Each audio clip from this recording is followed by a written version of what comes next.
और किसी को सुनाई देगा ही प्रे को, फिर तो पर्पस ही फॉरफिट हो गया, है ना। तो इसलिए वो अल्ट्रासाउंड यूज़ करते हैं, मतलब एवोल्यूशनरी स्टैंड पॉइंट से पूरा लॉजिक बनाता है।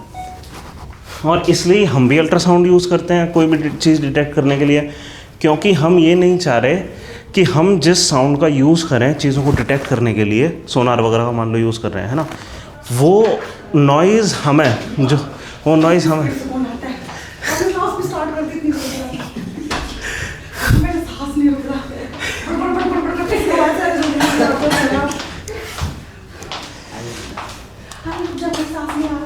अभी तो ये देखना शिवम कब आएगा, वो मेरी ट्रेन में था। वो तो आराम से गप्पे मारते रहेंगे दोनों। हाँ वो तो सारे एक बार बाथरूम में भेजा है शिवम, एक भगवान को निकलता ही नहीं फिर तो बस कहते भाई क्या होता है बाथरूम में।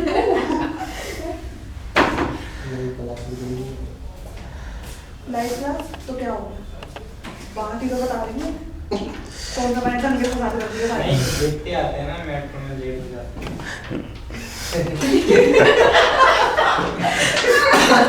बात तो सही है। हाँ ये सच बात नहीं है। हाँ, तो हम भी इसलिए अल्ट्रासाउंड यूज़ कर रहे हैं क्योंकि हम नहीं चाह रहे कि हमें सुनाई दे वो शोर, है ना। सर ये ईस्ट क्या है? ईस्ट नहीं यहाँ पे नहीं, मतलब न्यूज़ में आ रहा है ना चाइना का जो आर्टिफिशियल सन है उसका नाम कुछ ईस्ट करके था। ओह, ऐसा कुछ है, पता सर पता नहीं। नहीं, मेरे को भी नहीं पता, वो न्यूज़ में मैंने देखा। ये आज की नहीं कल की हुई। कल है। पता बेस्ट तरीका क्या है न्यूज़ पढ़ने का, हाँ जी। 1 महीने बाद पढ़ो। जो चीज़ बचेगी वो इम्पोर्टेंट होगी। यार वो उनसे पूछना पड़ेगा। हाँ, क्या? अच्छा, अबे क्या आईएएस बनेगा रे तू? कह रहे मुझे नहीं बनना है। तो तू यहाँ क्या कर रहा है? घर जा, अपनी बेवकूफ कंपटीशन बना रहा है। क्या क्या था ईस्ट, हाँ जी सर। किससे रिलेटेड है? आर्टिफिशियल सन है चाइना का। बेटा नहीं, वो सूरज वाला सन। नहीं नहीं पहले हो चुका ना इसका लास्ट ईयर हुआ क्या पता लास्ट ईयर या अच्छा, फ्यूजन रिएक्टर है, ओके ठीक है, वो हम करेंगे जब वो करेंगे ना, किसी किस्म का फ्यूजन रिएक्टर होगा। बहुत सारे फ्यूजन रिएक्टर हैं दुनिया में, ये ईस्ट भी है। नहीं, चाइना। ये करते ही रहते हैं, वो मानते ही नहीं है। तेरे से बेहतर है, तेरे जवान पर कितना तो हिंदी बोलता है। सर हाँ जी। कह रहा चाइनीज मेरे पूर्वज।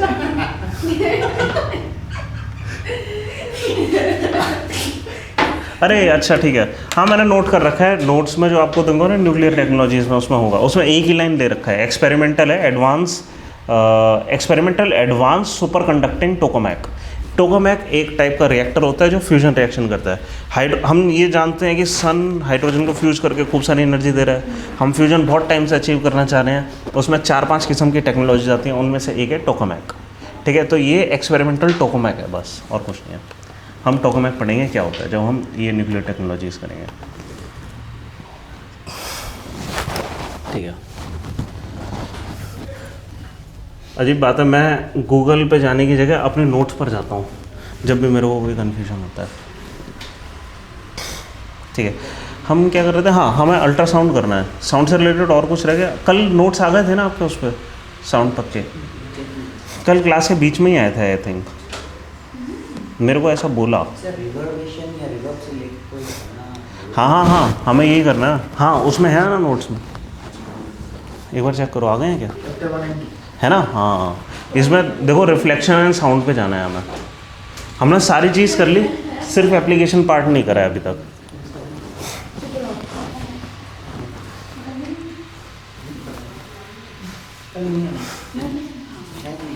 नहीं कल आ गए थे, मेरे को ना 9:40 पे एक मैसेज आया था कि आ गए हैं, मतलब हमने जब क्लास स्टार्ट करी थी तो 20-30 मिनट बाद ही, तो हमने ध्यान नहीं दिया, हम पढ़ते रह गए।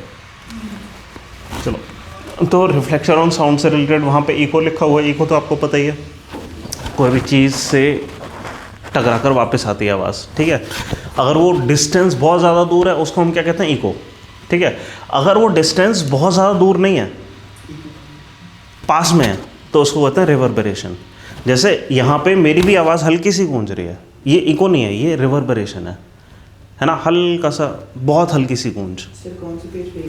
पेज, इसमें पेज लिखा है, ये 10th पेज पे है, सेकंड लास्ट पेज पे होगा, रिफ्लेक्शन ऑफ साउंड कुछ लिखा होगा। हाँ अच्छा, लेकिन इसमें डिटेल नहीं लिखी है इको और रिवर्बरेशन में, ऐसे लिखा हुआ है। हाँ ठीक है। इको क्या होता है कि जब बहुत ज़्यादा डिस्टेंस पे आवाज़ गूंज कर आती है, उस केस में वो प्रॉपर रिफ्लेक्शन हमें सुनाई देता है, जैसे पहाड़ है ना, बहुत तेज़ आप बोलोगे तो आवाज़ वापस सुनाई देगी।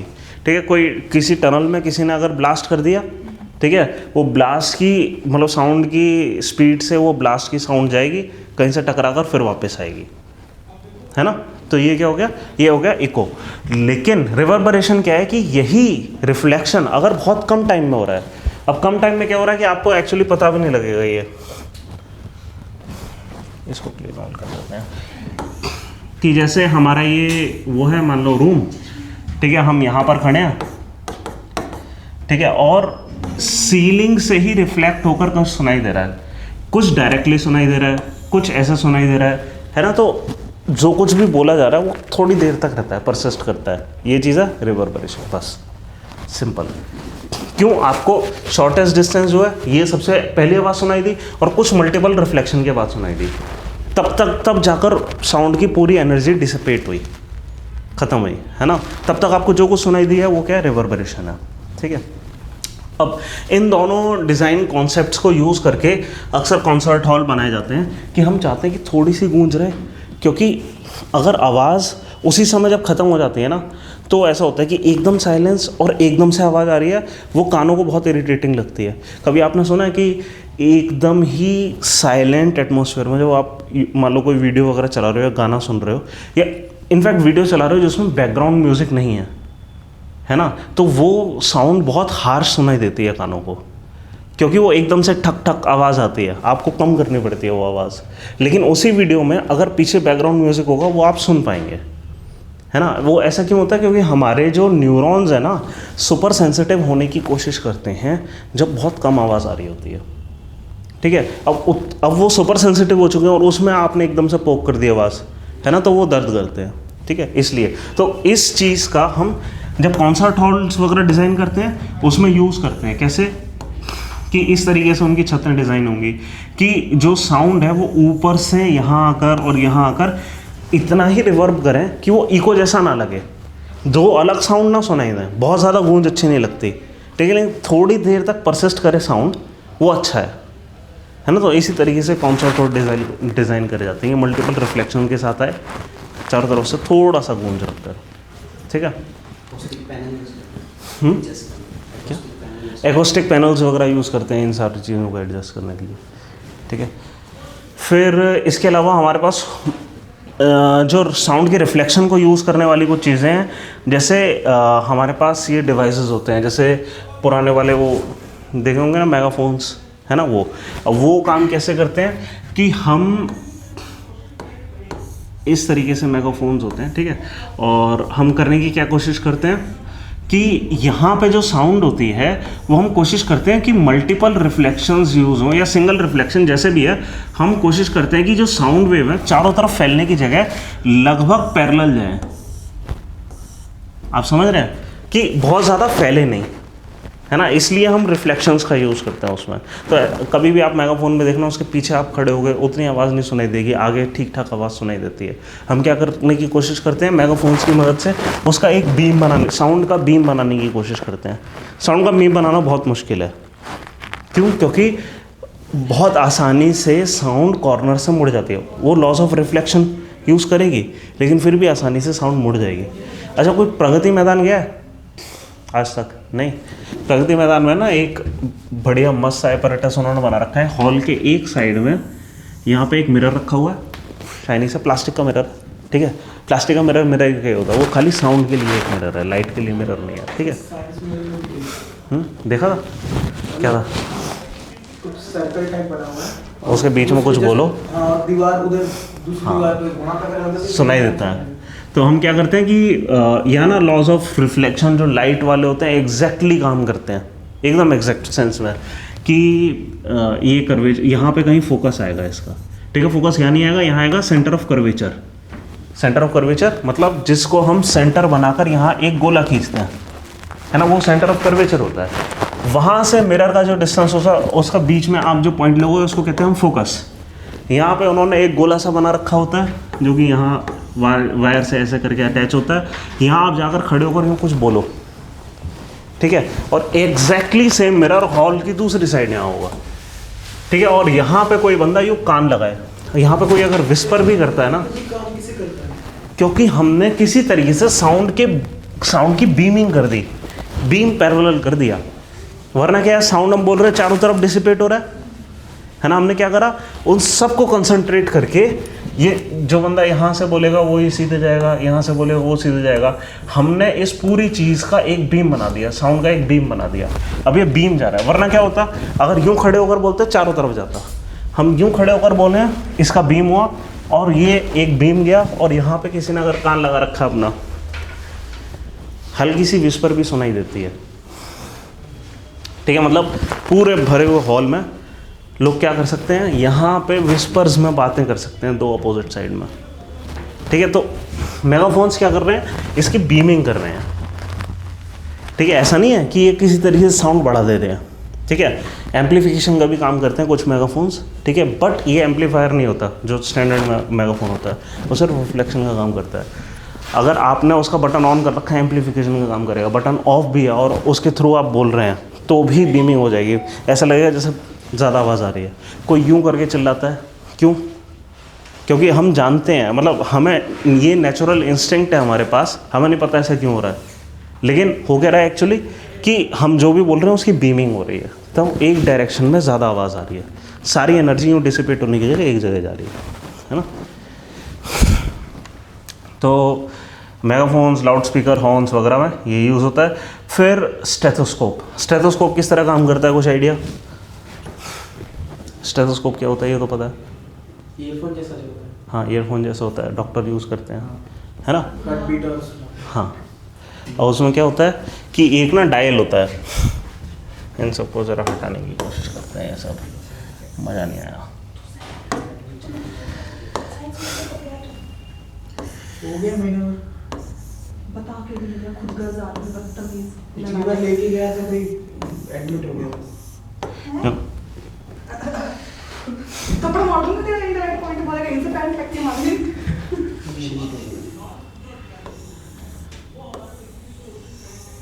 अच्छी जगह। भाई वो चला इतना नहीं आता कि लोगों ने उसे काफी दर्द हो गए।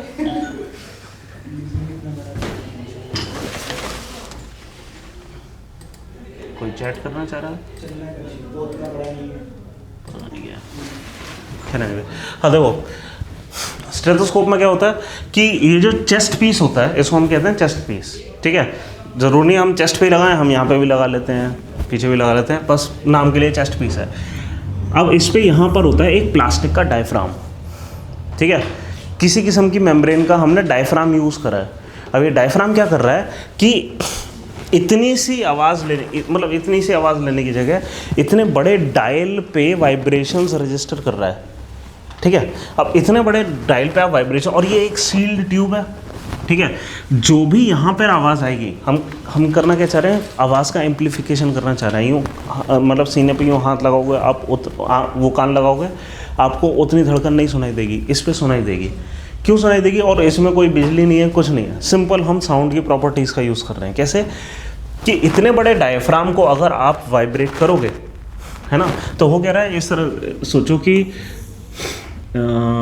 एक, पहले तो ये वाला रंग हटाते हैं हम यहाँ पर,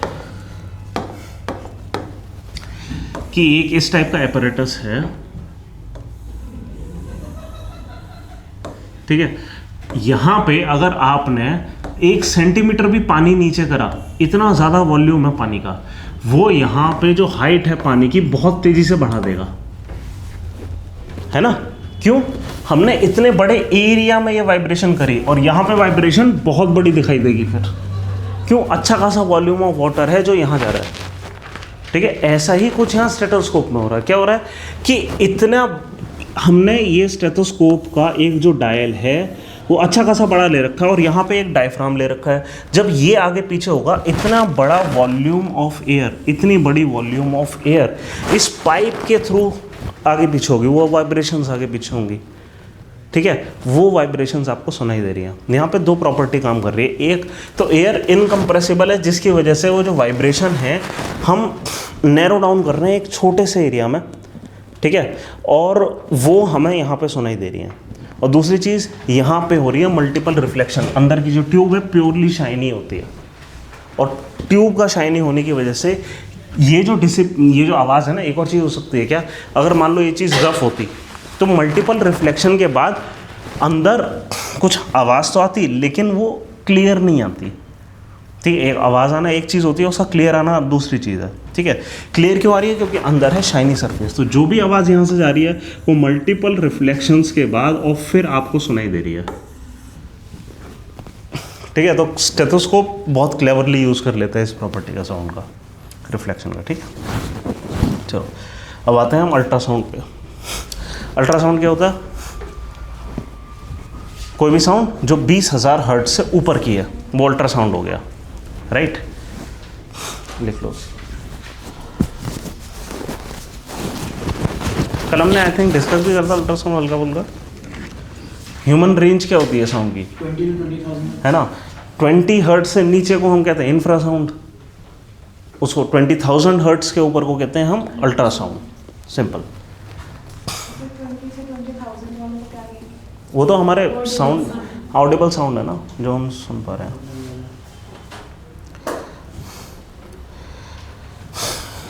ठीक है, हम साउंड का कहाँ यूज़ कर सकते हैं कि देखो, वैसे तो अल्ट्रासाउंड का हर वहाँ यूज़ करा जा सकता है जहाँ नॉर्मल साउंड का यूज़ करा जा सकता है। हम अल्ट्रासाउंड क्यों यूज़ कर रहे हैं? क्योंकि वो शोर हम नहीं सुनना चाह रहे बस, ठीक है। कहाँ यूज़ कर सकते हैं? जैसे एक मेटल बीम है, जैसे यहाँ पुरानी बिल्डिंग है मान लो ये, ठीक है, ये फॉल सीलिंग जब हटाओगे यहाँ पे मेटल बीम निकलेगा, ठीक है। हमें अगर पता करना है इस मेटल बीम में क्रैक है कि नहीं, तो ये कैसे पता करेंगे? बहुत आसान तरीका है, यहाँ पे एक डिवाइस एपरेटस जोड़ दो और उसमें अल्ट्रासाउंड दो, स्टील के थ्रू साउंड ट्रैवल करती है, ठीक है। मतलब हम वाइब्रेशंस देंगे, एक वाइब्रेशन का डिवाइस लगाएंगे, लेकिन वो वाइब्रेशन अल्ट्रासोनिक फ्रीक्वेंसी की होगी, मतलब 20,000 हर्ट्ज से ऊपर की। उसको उठाकर यहाँ से सेंड करवाएंगे। अब साउंड ट्रैवल होनी चाहिए, अगर मीडियम ठोस है, अगर बीच में कहीं पे भी क्रैक है तो वहाँ से साउंड नहीं जाएगी, खाली मतलब साउंड यहाँ जाएगी और यहाँ आने के बाद ये जाएगी, है ना, ऐसे ही होगा, ठीक है। तो हमें क्या पता लगता है कि साउंड कितनी आई, अगर उतनी नहीं आई तो बीच में कहीं क्रैक है ना। हम अगर यहाँ मतलब बोलने वाला डिवाइस है, यहाँ सुनने वाला डिवाइस जब यहाँ के आसपास ले जाएंगे, जब यहाँ पे सुनाई देगा कि यहाँ नॉर्मल आ रही है, यहाँ नॉर्मल नहीं आ रही, यहाँ पे कहीं क्रैक है, पता लग गया क्रैक, ठीक है। तो किसी भी चीज़ में लैटिस के अंदर डिसकंटिन्यूटी हमें पता लग जाएगा, क्रिस्टल के अंदर इनपरफेक्शन हमें पता लग जाएगा, जो मेटल है उनके बीच में माइक्रो क्रैक्स सब पता लग जाएंगे। वो क्रैक्स जो आँखों से नहीं दिख रहे हैं लेकिन माइक्रो क्रैक हैं, हमें दिख जाएंगे अल्ट्रासाउंड की मदद से, ठीक है। एक एप्लीकेशन तो ये हो गया कि हम क्रैक्स ढूंढ पाते हैं, ठीक है। फिर it can be use to clean hard to reach places, कि कोई ऐसी चीज़ है कि मतलब कोई ऐसा कुछ है, यहाँ पे बोल्ट कसा जाता है और यहाँ अंदर आ गया है मतलब गंध, हम उसको वाइब्रेट करके डस्ट को निकालना चाह रहे हैं, है ना। हम नॉर्मल फ्रीक्वेंसी पे भी यूज़ कर सकते हैं ये काम, बट बेटर है अल्ट्रासाउंड पे करो। क्यों? हमें शोर नहीं सुनाई देगा। किसी भी चीज़ को शेक करना है अल्ट्रासाउंड पे करो, ठीक है। फिर यहाँ पे मेडिकल यूजेस बहुत लिखे हुए हैं, क्या? जैसे इकोकार्डियोग्राफी, क्या हम हार्ट की इमेज बना सकते हैं। कुल मिलाकर हम इमेजिंग में यूज़ कर सकते हैं। यहाँ पे मेडिकल जो ये दे रखा है ना, ये है, इसको हमें मेनली बोलना चाहिए इमेजिंग।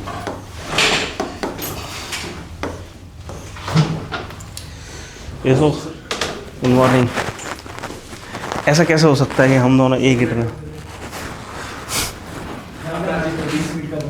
है ना, 20 मिनट का फर्क है। तो हाँ, हम इमेजिंग का यूज़ इमेजिंग कर सकते हैं। इमेजिंग कैसे कर सकते हैं कि साउंड की एक रिफ्रैक्टिव प्रॉपर्टी है। क्या? जैसे हमने ये बताया कि जो साउंड है, ठीक है, ये मान लो हमारा ओशियन है, ठीक है, यहाँ पे एक बहुत बड़ा ब्लास्ट हुआ, क्या यहाँ मछलियों को सुनाई देगा?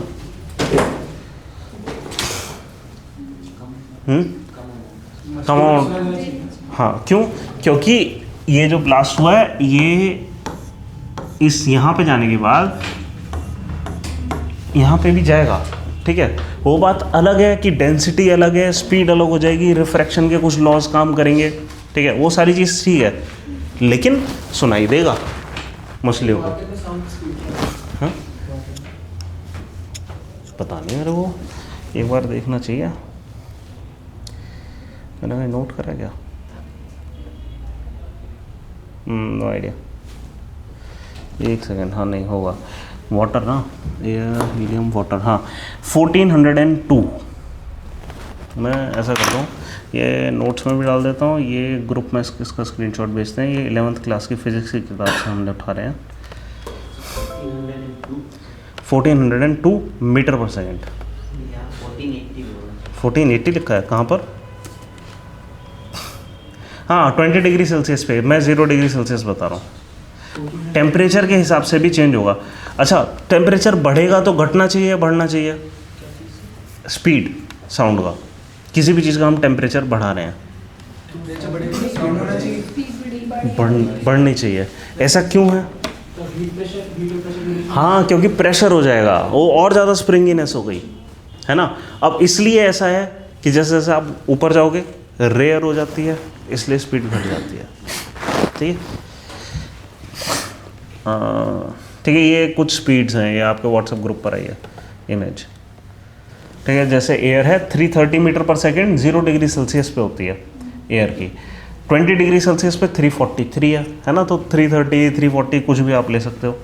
फिर हीलियम 965, प्योर हाइड्रोजन 1284, उसमें ज़्यादा तेज़ चलती है। सी वाटर ज़्यादा डेंस है ना, तो नॉर्मल वाटर से ज़्यादा तेज़ चल रही है 1522, है ना। ये साउंड की स्पीड है अलग अलग चीज़ों में। फिर सॉलिड्स में देखिए, अच्छा सॉलिड्स में ये जो बेसिक कॉन्सेप्ट है कि हम डेंसिटी के हिसाब से सोच रहे हैं, ये उतना ट्रू नहीं बैठ रहा है। क्यों? देखो आप, एल्यूमिनियम हल्का होता है, वहाँ पे तेज़ चल रही है साउंड, है ना, लेकिन स्टील में हल्का सा धीरे चल रही है। उल्टा होना चाहिए। हाँ, केमिस्ट्री एक्सेप्शन होता है, रबर में तो क्या ही चलेगी। रबर इनफैक्ट हम यूज़ करते हैं ना कि कहीं पे इको घटाने के लिए, है ना, ये एब्जॉर्बेंट है, ये एनर्जी को एब्जॉर्ब कर लेता है। इस वजह से करता कैसे, वो सारी आवाज़ को हीट में कन्वर्ट कर देता है ना, वो डैम्पनिंग मटेरियल है, डैम्प कर देता है किसी भी चीज़ को। देखो ना व्हाट्सएप ग्रुप पर आया, गो गेटर्स 6000 कुछ है शायद।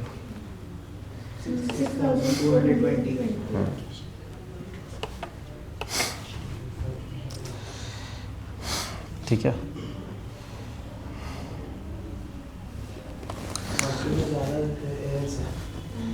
तो हम क्या कर सकते हैं इसका कि अब साउंड कर क्या रहा है, मतलब रिफ्लेक्ट भी कर रहा है, रिफ्रैक्ट भी कर रहा है।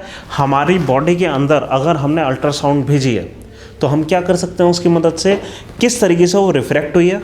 ठीक है, ये मान लो हमारी बॉडी है, ऊपर से हमने अल्ट्रासाउंड का प्रोब लगाया, ठीक है, पीछे की तरफ मतलब एक प्योरली रिफ्लेक्टिंग शीट के ऊपर हम बैठे हैं, तो होगा क्या कि किसी तरीके से कुछ जाएगा और किसी तरीके से वापस आएगा। ठीक है, हमने अल्ट्रासाउंड भेजी, डिटेक्ट करी, भेजी, डिटेक्ट करी, भेजी, डिटेक्ट करी, पल्सेस भेज रहे हैं, डिटेक्ट कर रहे हैं। ठीक है, कितनी देरी से आ रही है उससे हमें क्या पता लग रहा है कि यहाँ पे ज़्यादा डेंस मटेरियल है, यहाँ पे कम डेंस मटेरियल है ना। कैसे, कहीं से जल्दी आ जा रही है साउंड, कहीं से देर से आ रही है। आप समझ रहे हैं। और इससे हमें क्या पता लगता है, इससे हमें अंदर क्या है, अंदर की किस डेंसिटी का मटेरियल किस तरह डिस्ट्रीब्यूटेड है वो पता है ना। इस चीज़ को हम इमेज कर लेते हैं और इससे हमें अंदर क्या चल रहा है पता लग जाता है बिना अंदर झांके हुए, है ना। मतलब हम अंदर झांक रहे हैं, हमें कुछ खोलना नहीं पड़ा, राइट। तो इसके दो तरीके हैं ये करने के। एक तो इकोकार्डियोग्राफी, अगर यही चीज़ हम हार्ट के लिए कर रहे हैं उसको इकोकार्डियोग्राफी बोलेंगे। ठीक है, ठीक है। फिर अल्ट्रासोनोग्राफी की, बाकी हर जगह पे इसी चीज़ को हम अल्ट्रासाउंड बोल देंगे। ठीक है, बहुत ज़्यादा अंतर नहीं है।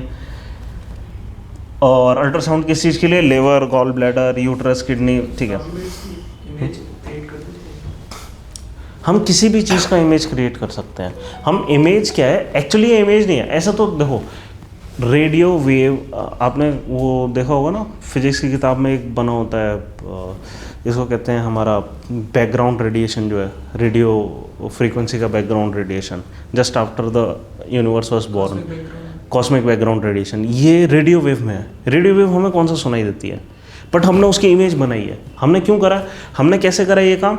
हमने उस हर फ्रीक्वेंसी को खुद से कलर असाइन कर दिया ना, हमने बढ़ा दिया। मतलब अगर मान लो ऐसा था कि फ्रीक्वेंसी 10 की पावर 6 टाइप में थी, है ना, उसको 1000 से मल्टीप्लाई कर दिया सारी फ्रीक्वेंसीज को। भाई तुम विजिबल रेंज में दिखाई दो। अगर तुम दिखाई देने वाली चीज़ होते तो कैसे दिखते? लाइक जो गैलेक्सीज नेबुला होते हैं उनको भी कलर। हाँ, उसमें भी क्या है कि कभी कभी ऐसा होता है, अल्ट्रा वायलेट में बहुत सारे कलर दे रहे होते हैं। हम क्या कर लेते हैं, उसको टोन डाउन कर देते हैं फ्रीक्वेंसी को, कि वो विजिबल रेंज में दिखाई दे। ऐसे ही हम साउंड की फ्रीक्वेंसी को किसी फैक्टर से मल्टीप्लाई करके उसको विजिबल दिखें, मतलब हम देख सकते हैं उसको, ठीक है। नहीं तो हम ये काम कर सकते हैं कि साउंड की जो फ्रीक्वेंसी या कितनी डेंसिटी आ रही है, हमें एक्चुअली पता है, रंग से भी मतलब नहीं है। अभी का कभी आपने अल्ट्रासाउंड देखो, ब्लैक एंड वाइट इमेज होती है एक्चुअली, तो ठीक है।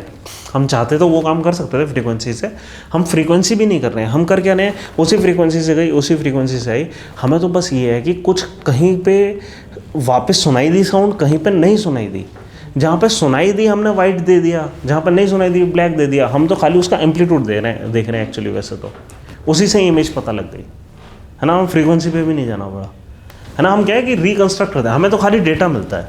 ऐसे तो ये जो सेंसर हैं फ़ोन के, इनको भी डेटा ही तो मिल रहा है। ये तो सेंसर ही खाली एक्साइटेड ही तो हो रहे हैं, उसको इमेज में कन्वर्ट करने का काम तो कंप्यूटर कर रहा है ना। उसने तो 0-1 दिए थे खाली, उसको वापस रिकन्स्ट्रक्ट करना पड़ता है। जैसे इसरो की कोई इमेज होती है ना, सैटेलाइट से खाली डेटा आता है 0-1 में, वहाँ पे पेन्स टेकिंगली वहाँ पे बैठकर इसको इंटरप्रेट कैसे करें, किस विजुअल रेंज में रखें, सबसे बेस्ट इमेज दिखाई देगी, वो साइंटिस्ट बैठ के करते हैं काम, है ना। हाँ, वो खाली सेंसर भेज रहे हैं इस तरह। अब ये मत सोचो कि हमें रंग दिखाई दे रहा है, इस तरह सोचो अब क्या कि यहाँ पे सेंसर लगे हैं, उसको कुछ दिखाई दे रहा है और वो सिग्नल न्यूरॉन्स के थ्रू जा रहा है, कलर ब्रेन ने असाइन करे हैं। हाँ जी, ये एनिमल्स कैसे ऐसे साउंड्स इमिटेट कर पा रहे हैं? Exactly same, neurons. और क्या है, मतलब जैसे कि सर वेल दोनों कैसे कर रहे हैं? वेल में दोनों लिखा हुआ है, दोनों अल्ट्रासाउंड भी कर रही हैं और वो भी कर रही हैं और ऑडिबल भी कर रही हैं। हाँ तो ठीक है ना, वो मतलब उनके पास, हमारे पास यहाँ फेरिंग्स और लेरिंग्स वगैरह जो भी है अपने पास, उतना ही वाइब्रेट कर पा रही है। वाइब्रेशन पे, हाँ, उनके पास वो ऑर्गन है, वो ये काम कर पा रहे हैं। उनके पास वो सेंसर हैं कि कुछ सुन पा रहे हैं, है ना। हमारे सेंसर उतने अच्छे नहीं हैं। और सर एलिफेंट्स को इंफ्रासोनिक कैसे, लो कैसे पहुंचते हैं? हाँ, एक और चीज़ है, जैसे वेल्स है ना, वो क्या कर लेते हैं कि ओशियन में एक साउंड पोल्यूशन हो रहा है, ठीक है, सुना है आपने, ये न्यूज़ अक्सर आती रहती है कि जितनी भी शिप्स हैं उनको हमें साइलेंट करने की ज़रूरत है। क्यों? वो चलती हैं लो फ्रीक्वेंसी पे। वो फ्रीक्वेंसी के शिप्स क्यों प्रोड्यूस करती हैं फ्रीक्वेंसी? नेविगेट करने के लिए, प्रोपेल कर, फ्रिक्शन, प्रोपेल करने के लिए। प्रोपेल क्यों? क्योंकि इंजन चल रहा है उनका, ठीक है। तो उनका एक तो प्रोपेलर चल रहा है और इंजन चल रहा है, और इंजन करता है साउंड। और जो शिप्स के इंजन होते हैं बड़े होते हैं, उनके पिस्टन के हिलने की फ्रीक्वेंसी लो होती है, तो वो जो साउंड प्रोड्यूस कर रहे हैं वो सब सोनिक है, हमें नहीं सुनाई देती, ठीक है। हमें मतलब वो जो साउंड है शिप की, अगर 5 किलोमीटर दूर आप ओशन के नीचे सुनने की कुछ कोशिश करो, शिप की साउंड हमें नहीं सुनाई देगी, बट वेल्स को सुनाई देगी वो, और उनके लिए वो डेफनिंग होगी उस टाइप की साउंड, है ना। तो ये काफ़ी न्यूज़ में आता है। बहुत तेज सुनाई देती है। हाँ, यानी ये अक्सर न्यूज़ में आता है कि हमें शिप्स की जो साउंड है उसको टोन डाउन करने की ज़रूरत है, ये सिर्फ इस वजह से, ठीक है। चलो, इसके अलावा क्या है, यहाँ पे लिखा है कि टू ब्रेक स्मॉल स्टोन्स। हम बहुत ज़्यादा फ्रीक्वेंसी अगर किसी चीज़ को दे दें तो हम ब्रेक कर सकते हैं उस चीज़ को। तो क्या है कि किडनी के अंदर बहुत मुश्किल होता है। किडनी का हमने स्ट्रक्चर हल्का सा पढ़ा था, क्या था कि यहाँ पे मतलब वो मतलब आयोटा से हमें एक कनेक्शन मिलता है ब्लड का, फिर वेना कावा से कुछ मिलता है, फिर यहाँ से जो भी मतलब हमने यहाँ पे फ़िल्टर आउट करा है वेस्ट प्रोडक्ट, वो नीचे चला जाता है। अब क्या है कि और ये कैसे काम कर रहा है, प्रॉपर सीव है ये, है ना, फिल्टर्स हैं कुल मिलाकर, बस ये बायोमोलिकुलर फिल्टर्स हैं, है ना, तो फिल्टर्स हैं। अब क्या है कि इसमें क्या है कि ये कर क्या रहा है, कुल मिलाकर सॉल्ट्स वगैरह इन सबको अलग कर रहा है। और सॉल्ट की एक खासियत होती है कि वो क्रिस्टल हो जाते हैं, कलेक्शन होना शुरू हो जाता है, लेयर बाय लेयर यहाँ पे ऑक्सलेट मिनरल्स क्या है कि कलेक्ट होना शुरू हो जाते हैं। अब इनका निकालने के हमारे पास बहुत ज़्यादा तरीके नहीं हैं। अगर वहाँ पे एक कोई लॉज हो गया है, उसको हटाना इतना आसान नहीं है, ठीक है। हम कोशिश कर सकते हैं ब्रेक करने की, कैसे, अल्ट्रासाउंड से। अदरवाइज़ क्या है कि एक सर्जरी होगी कि एक यहाँ प्रोब ले जाया जाएगा, ठीक है। एक्चुअली वो प्रोब भी क्या कर रहा है, वो गया अंदर एक प्रोब, एक ट्यूब गई, ठीक है, और ट्यूब ने यहाँ पे एक अल्ट्रासाउंड दी और इसको तोड़ा, ठीक है। हम वहाँ छेनी तोड़े से तो नहीं तोड़ सकते, तो हम क्या कर रहे हैं, अल्ट्रासाउंड दे रहे हैं। उसको क्रिस्टल को तोड़ा, एक बार तोड़ लिया, फिर उसको वैक्यूम ट्यूब से निकाल दिया, ठीक है। इस तरीके से हम ये स्टोन्स तोड़ लेते हैं। खैर, नेक्स्ट टॉपिक पे चल रहे हैं, सोनार, ठीक है। सोनार में भी हम अल्ट्रासाउंड यूज़ करते हैं। सोनार क्या चीज़ हो गया, हाँ, ठीक है। तो हम साउंड डिटेक्शन एंड रेंजिंग हम कर क्या रहे हैं यहाँ पे कि जो शिप है, मान लो यहाँ पर शिप है एक, ठीक है, और शिप के लिए ना बहुत बड़ी प्रॉब्लम क्या होती है, एक तो प्रॉब्लम ये होती है कि उसे सामने देखना है, एक चीज़ और देखनी है जो नहीं दिखाई दे रही है कि नीचे क्या है।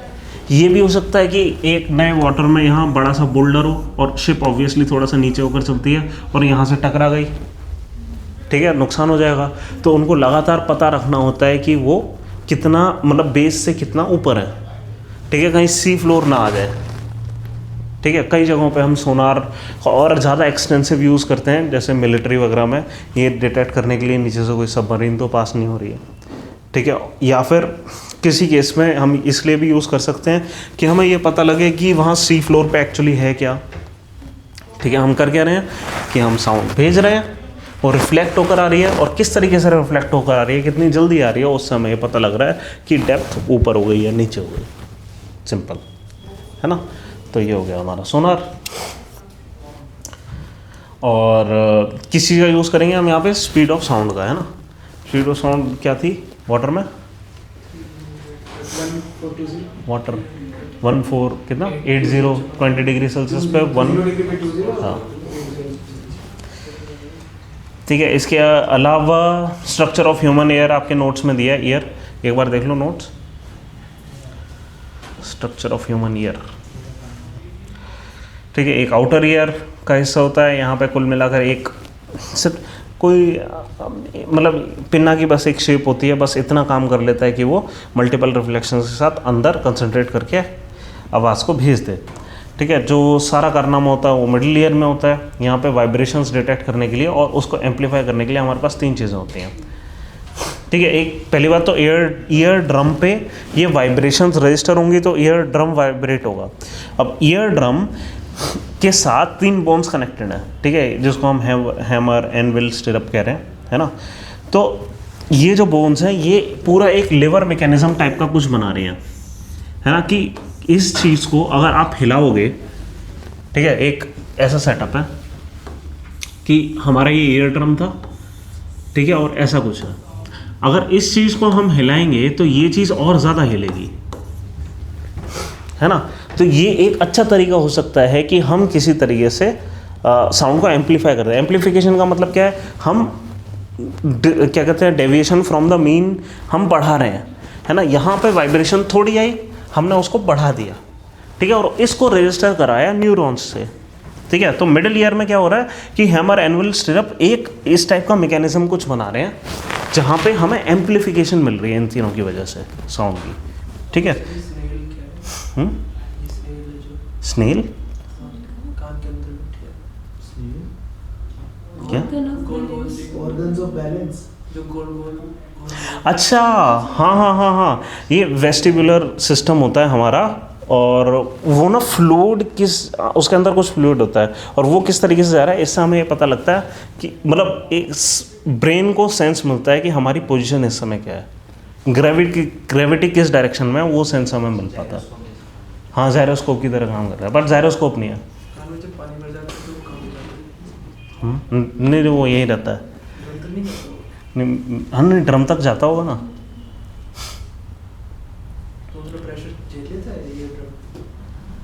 ये ड्रम बहुत कुछ झेल सकता है, इनफैक्ट ये ड्रम फट सकता है, उसको हम रिपेयर कर सकते हैं।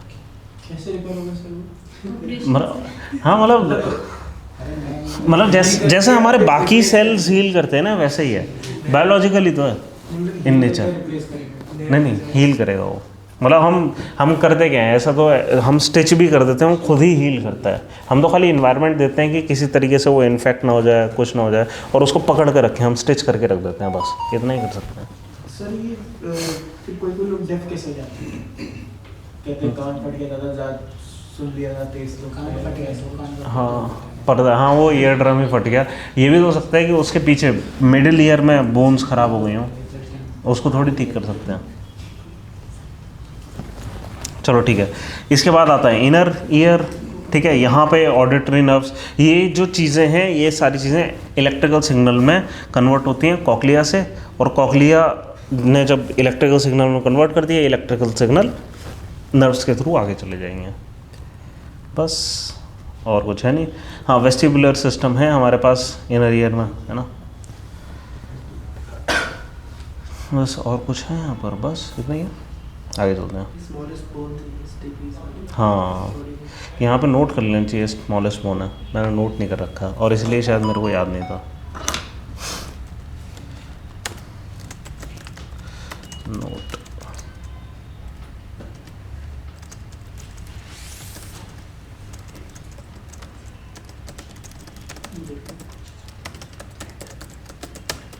ठीक है, ये मैंने नोट कर लिया, जब आपको फाइनल दूंगा इसमें मिल जाएगा। जो बोन और मसल की तरह एक्ट करती है। लिगामेंट, शायद ईयर में लिगामेंट होते हैं, लिगामेंट तो जोड़ के रखता है। जो ये वाला पार्ट है, ये लिगामेंट से कार्टिलेज, हाँ, कार्टिलेज।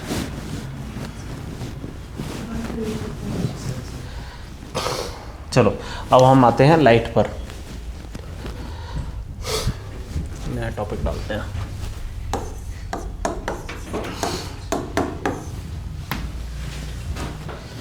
ठीक है, स्पीड ऑफ लाइट तो हमने कर ली थी। लाइट है क्या? लाइट एक इलेक्ट्रोमैग्नेटिक वेव है,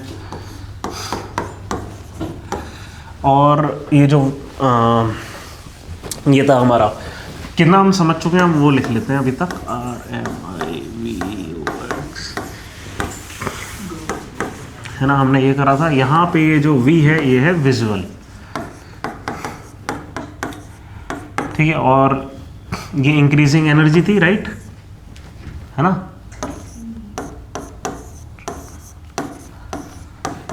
ठीक है, और वेब की ओर से हम याद करते हैं कि लाइट कैसे है। बस क्या है कि हमने इंक्रीजिंग एनर्जी के हिसाब से, क्योंकि यहाँ पे करा था, इसलिए हम इसको बस उल्टा लिख दे रहे हैं वेब की ओर को, ठीक है, क्योंकि वायलेट की सबसे ज़्यादा एनर्जी है, और इसलिए हमने क्या करा था, ये अल्ट्रा वायलेट है, ये इंफ्रा रेड है ना, तो वेवलेंथ सबसे ज़्यादा किसकी होगी? रेड की, ठीक है। तो सबसे पहले हम ना फिजिकल प्रॉपर्टीज़ ऑफ लाइट समझेंगे, क्या, रिफ्लेक्शन और रिफ्रैक्शन। उसके बाद इस पे जाएंगे कि एक्चुअली लाइट है क्या, है ना, वो बाद में हम देखेंगे। फिजिकल प्रॉपर्टीज़, उसका एप्लीकेशन, और फिर लाइट है क्या, ठीक है, क्योंकि लाइट है क्या ये उससे पता लगेगा कि लाइट करती क्या है ना। तो पहले ये पता हो कि लाइट करती क्या, उससे हमें समझ आता है कि लाइट है क्या, राइट। तो सबसे पहले लिखते हैं हम रिफ्लेक्शन।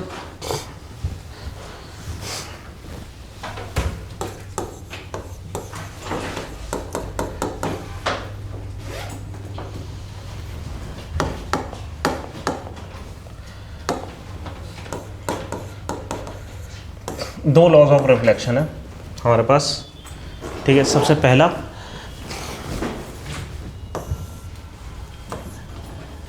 कि जब भी रिफ्लेक्शन होता है, ऑब्वियसली फ्रॉम अ सरफेस होगा, है ना, कि whenever light reflects from a surface, its angle of incidence to the normal is equal to angle of reflection, ठीक है। तो सबसे पहला लॉ ये लिखो कि angle of incidence is equal to angle of reflection.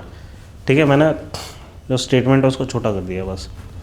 Angle of incidence is equal to angle of reflection, ये law 1 है।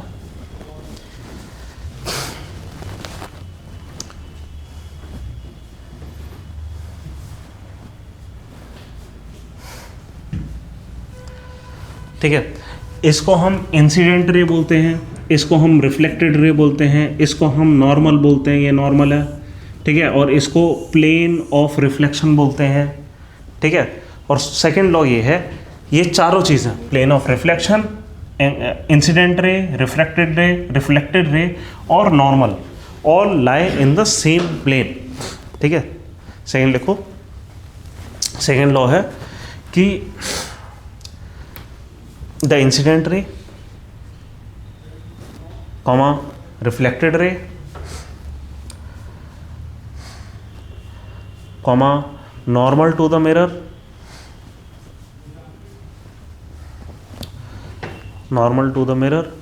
all lie in the same plane।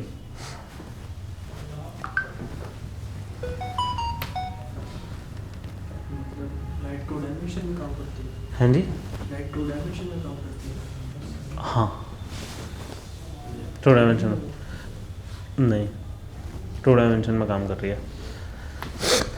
ठीक है, ये सब से मतलब इस तरह से देखो ना, लाइट यूँ आई यूँ गई, ये एक प्लेन है।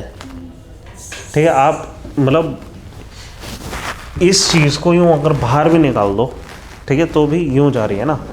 आप प्लेन में खड़े हो, वो बात अलग है ना, बट उसी प्लेन में सारा काम हो रहा है। हाँ, यूँ नहीं चाहिए, ऐसा नहीं होगा। ठीक है, अगर ऐसा हो गया कि यूँ जाकर यूँ जा रही है, तो फिर हमारा जो नॉर्मल है वो चेंज हो जाएगा। स्कैटरिंग में क्या होता है? स्कैटरिंग में बहुत सारे रिफ्लेक्शन होते हैं एक ही चीज़ के साथ। तो वो अलग अलग प्लेन है, अलग प्लेन में नहीं? वो मतलब नंबर ऑफ प्लेन्स ज़्यादा हो गए ना। देखो, ये पुराना तरीका था इस चीज़ को समझने का कि स्कैटरिंग होता क्या है, कि स्कैटरिंग रिफ्लेक्शन से हल्का सा अलग है। क्यों? क्योंकि किसी ज़माने में ये माना जाता है कि ये स्कैटरिंग इस वजह से हो रही है कि एक टाइनी पार्टिकल्स हैं, एटम्स, बॉल्स जो भी होते हैं ना, इस तरीके से अलग अलग डायरेक्शन में लाइट डिस्पर्स हो जाती है। ठीक है, हम डिस्पर्शन बोल रहे हैं। ठीक है, अब ऐसा एक्चुअली इस तरीके से सोचना थोड़ा सा गलत है। ठीक है, जो अभी हमारी अंडरस्टैंडिंग है उसके हिसाब से हो क्या रहा है कि हाँ, कि इसने मोमेंटरीली इसको एब्जॉर्ब कर लिया, जब ये रिलीज करा तो ये किसी भी डायरेक्शन में रिलीज हो गया। अलग वेवलेंथ फ्रीक्वेंसी नहीं, सेम वेवलेंथ फ्रीक्वेंसी पे, मतलब एटम्स या तो रिफ्लेक्ट करेंगे ही नहीं, या तो एब्जॉर्ब करेंगे ही नहीं। अगर किसी एटम ने एब्जॉर्ब कर लिया है और एनर्जी रख ली है, वो ऐसा होगा कि वो किसी भी वेवलेंथ में फिर जाएगी, वो सॉरी उसी वेवलेंथ में किसी भी डायरेक्शन में जाएगी। वेवलेंथ चेंज हो जाती है ना। वेवलेंथ चेंज होना मुश्किल है। सन से कोई रे आती है सारी फ्रीक्वेंसीज की, हाँ। कुछ एटम्स एटमॉस्फेयर में एब्जॉर्ब करके कुछ वेवलेंथ की। अब वो क्या है कि मान लो एटम ने अपने पास रख ली वो एनर्जी, ठीक है, और वो विद इन इलेक्ट्रॉन डिस्ट्रीब्यूट हो गई, है ना, अब वो किसी भी वेवलेंथ में निकल सकती है। बट जनरली जैसे हम ये स्कैटरिंग की जो बात करते हैं, अपर एटमॉस्फेयर में बात करते हैं, और यहाँ पे जो एटम्स होते हैं वो सिंपलर होते हैं, बड़े नहीं होते, है ना, आयंस होते हैं, सिंपल एटम्स होते हैं, मॉलिक्यूल्स टाइप नहीं होते हैं। जो मॉलिक्यूल्स होते हैं उनकी एनर्जी लेवल बहुत ज़्यादा हो जाते हैं। ठीक है, जब सिंपल एटम्स होते हैं उनमें एक बार रिफ्लेक्शन हो जाता है। ठीक है, मतलब इस चीज़ को समझने के लिए हमें करना क्या है कि ये मान लो न्यूक्लियस है और यहाँ पे हम एनर्जी लेवल्स बनाते हैं, है ना, और अगर जो फोटोन आया है उसने करा ये है कि इलेक्ट्रॉन पे लगा और इलेक्ट्रॉन को एक्साइट करा, और वापस वो इलेक्ट्रॉन जब आएगा वही एनर्जी वापस निकल जाएगी। ठीक है, बट जब वापस निकलेगी वो किसी भी डायरेक्शन में निकल सकती है। इन्होंने एब्जॉर्ब तो इस डायरेक्शन से करी, बट जब वापस निकली वो कहीं पे भी निकल गई। ठीक है, इसलिए ये हुई स्कैटरिंग। ठीक है, चलो ठीक है, हम किस पे हैं, हम हैं रिफ्लेक्शन पर। ठीक है, अब रिफ्लेक्शन के लिए प्लेन मिरर तो सिंपल है। ठीक है, जो हल्की सी ट्रिक आती है वो कहाँ पर आती है, जब मिरर को हम कर देते हैं कर्व्ड, है ना। तो कर्व में क्या होता है, कर्व में भी ये जो लॉज हैं दोनों ये अप्लाई होंगे। ठीक है, कॉनकेव मिरर, कॉन्वेक्स मिरर किस चीज़ को कहते हैं, कैसे याद करोगे आप? केव शेप में बने तो कॉनकेव हो गया। हाँ, दूसरा कॉन्वेक्स हो गया। सिंपल कि अगर इनर साइड शाइनी है तो उसको कॉनकेव बोलेंगे। इसको उल्टा करके रखो, इनर साइड शाइनी है ना, केव बन रहा है उसका, तो वो क्या है? कॉनकेव। हाँ, तो अब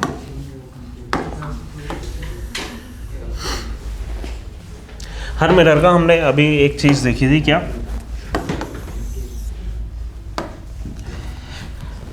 हम मिरर के लिए ना अक्सर क्या होता था, किसी ज़माने में हम सेंटर ऑफ कर्वेचर डिफाइन करते थे।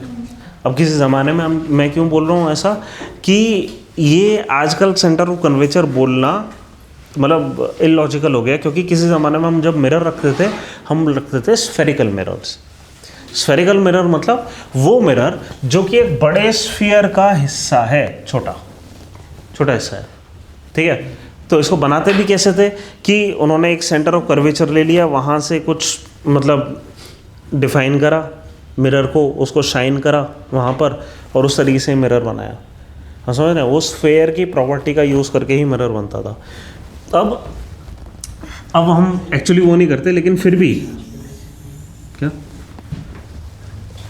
फिर भी हम डिफाइन इसी तरीके से करते हैं, क्या कि अगर ये रेडियस होता तो ये कहाँ पे इसका सेंटर होता, उसको हम क्या बोलते हैं? सेंटर ऑफ कर्वेचर, ठीक है। और मिरर की कोई प्रॉपर्टी होती है जिसकी वजह से सेंटर ऑफ कर्वेचर से मिरर के बीच का पॉइंट, उसको हम कहते हैं फोकस, ठीक है। और ये फोकस क्या करता है?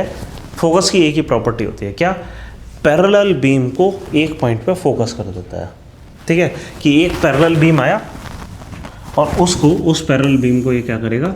ये फोकस कर देगा, ठीक है। ऐसा क्यों हो रहा है? ऐसा सिंपल है, इसलिए हो रहा है कि ये एक सरफेस है, इस सरफेस पे एक नॉर्मल पड़ रहा है, ठीक है। और हमारे जो प्रॉपर्टी थी, हमने दो properties of reflection, laws of reflection लिखे थे, वो क्या थे कि angle of incidence should be angle of reflection. और इसलिए ऐसा होता है कि वो सारी चीज़ इसके मिडिल पर आकर, फोकस पर आकर कंसंट्रेट हो जाती है, ठीक है। और जितनी भी बीम आएगी वो सब कहाँ जाएगी? वो सब फोकस पे कंसंट्रेट हो जाएगी।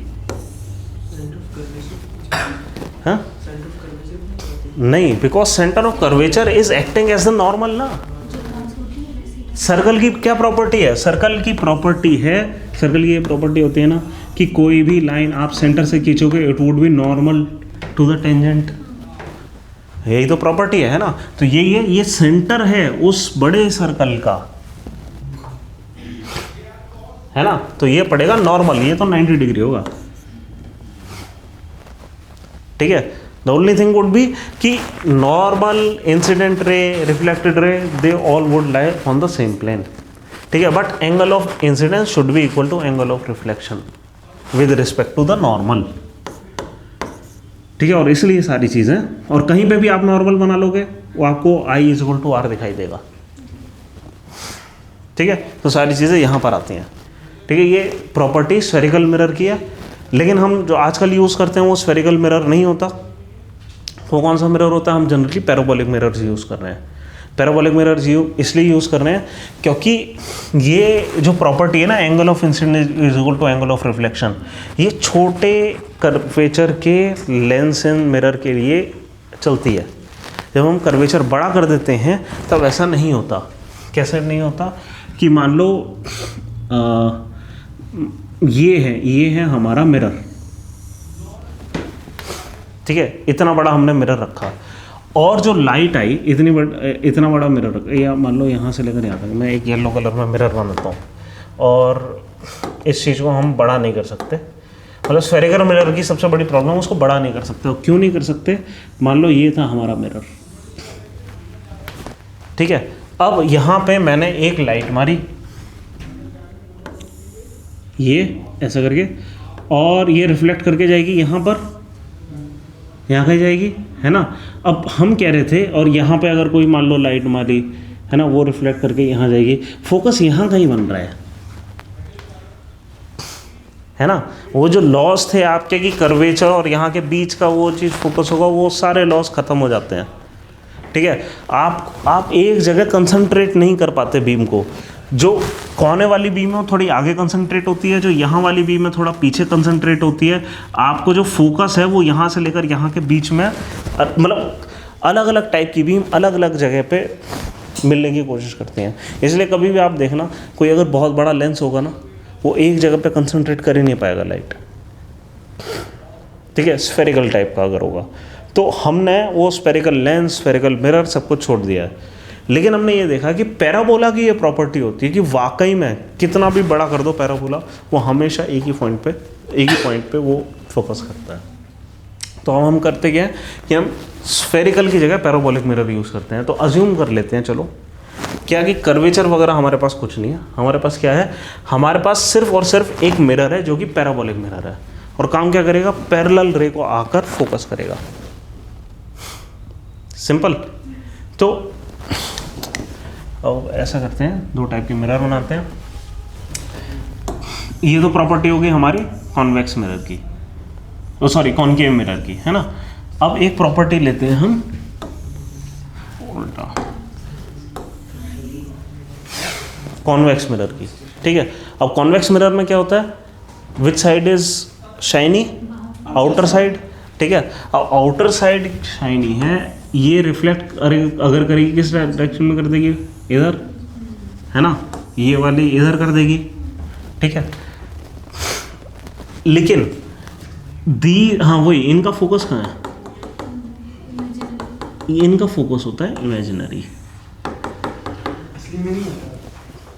नहीं मतलब एक्चुअली क्या है कि हम बना रहे हैं, नहीं हम बना नहीं रहे खुद से, एक्चुअली फोकस उसका वही है कि मतलब इस तरह सोचो कि अगर एक पैरेलल बीम आ रही है, ठीक है, और हमने एक इस तरीके से कॉन्वेक्स मिरर पे उसको देखने की कोशिश करी, यहाँ पे बैठ के हमने देखने की कोशिश करी कि पैरेलल बीम कहाँ से आ रही है। हमें क्या दिखाई देगा, हमें ये दिखाई देगा सन वहाँ पर है उस जगह पे, ठीक है। ये एपरेंट इमेज है बट फिर भी एक इमेज है, वहाँ पे हमें दिखाई दे रहा है कुछ।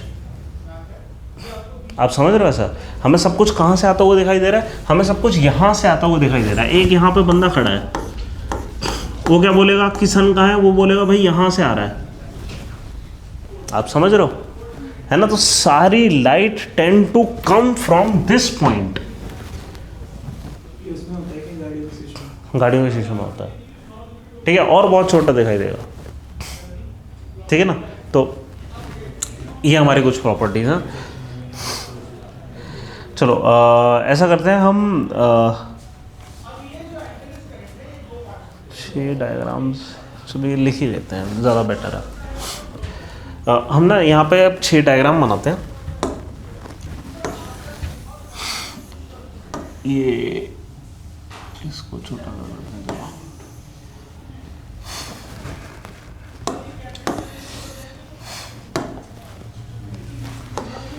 कॉनकेव मिरर पे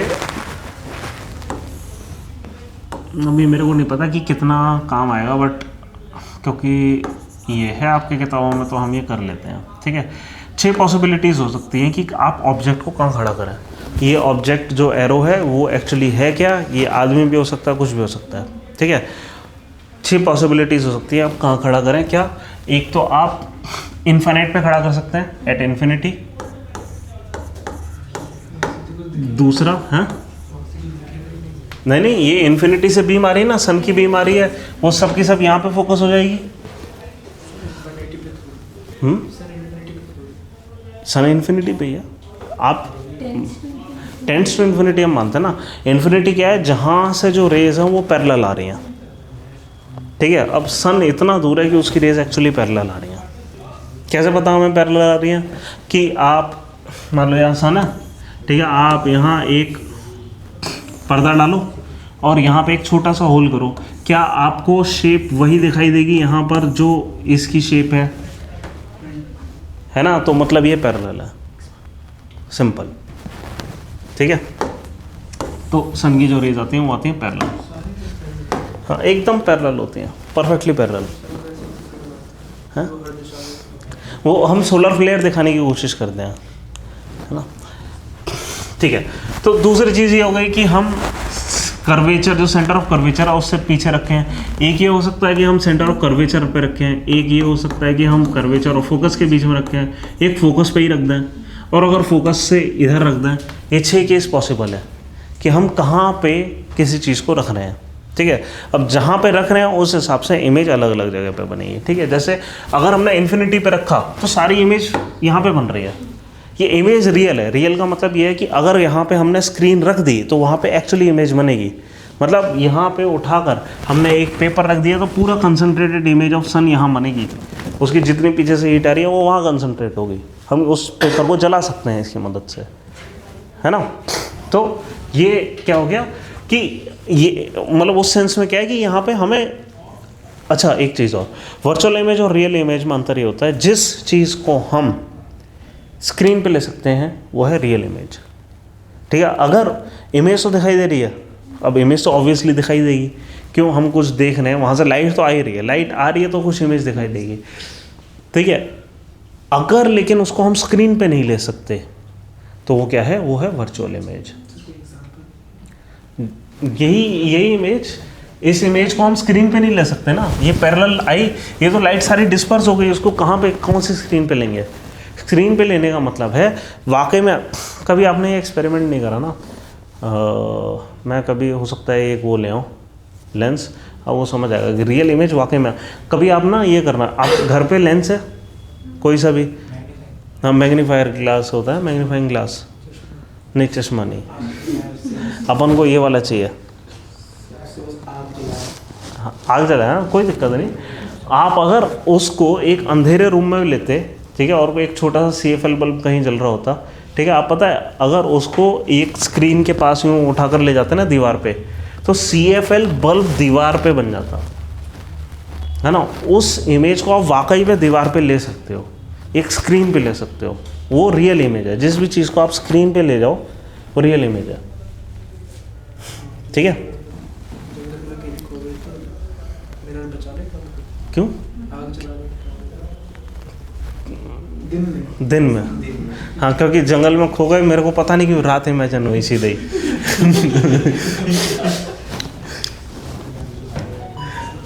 हाँ तो चलो, तो इन्फिनिटी का क्या है, यहाँ पर बनेगी इमेज। ठीक है, अगर इन्फिनिटी पे नहीं है तो कहाँ पर इमेज बनेगी, तो एक डायग्राम बना देते हैं।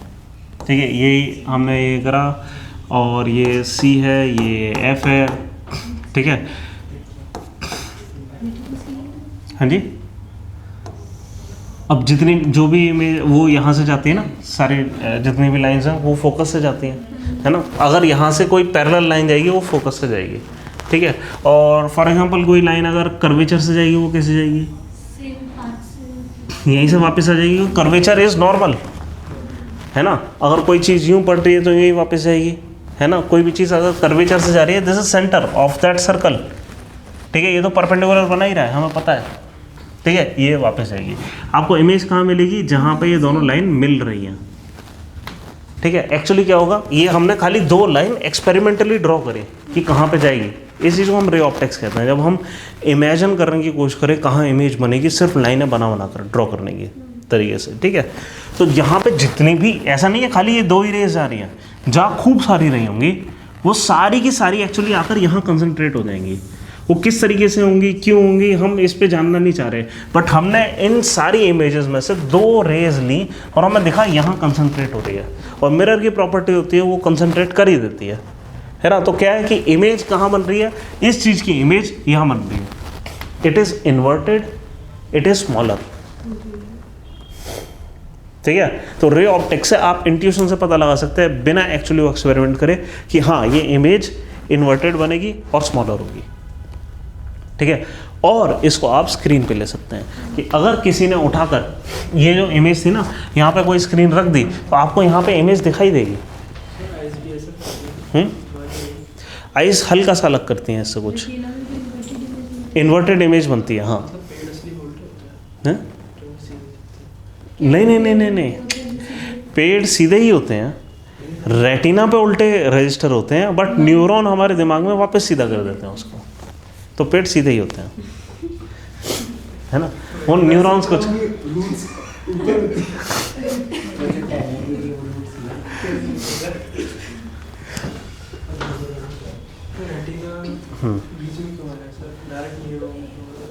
के पास रिसेप्टर नहीं है ना, फोटो रिसेप्टर सेम। ठीक है, तो अगर हम यहाँ पे स्क्रीन लगाए हमें वाकई में इमेज दिखाई देगी। थर्ड तरीका क्या, अगर कर्वेचर पे ही हो कोई चीज़ वहीं पे वापस अगर बनेगी। क्यों? क्योंकि कर्वेचर से जो कुछ भी जाता है वो कर्वेचर पर ही आता है ना। तो कर्वेचर पे कोई इमेज हमने मतलब ये कर्वेचर पे अगर कैंडल यूँ खड़ी कर दी, उसकी जो इमेज बनेगी ठीक कर्वेचर पे बनेगी, लेकिन इन्वर्टेड। कैसे बनेगी इसका भी एक डायग्राम बनाते हैं।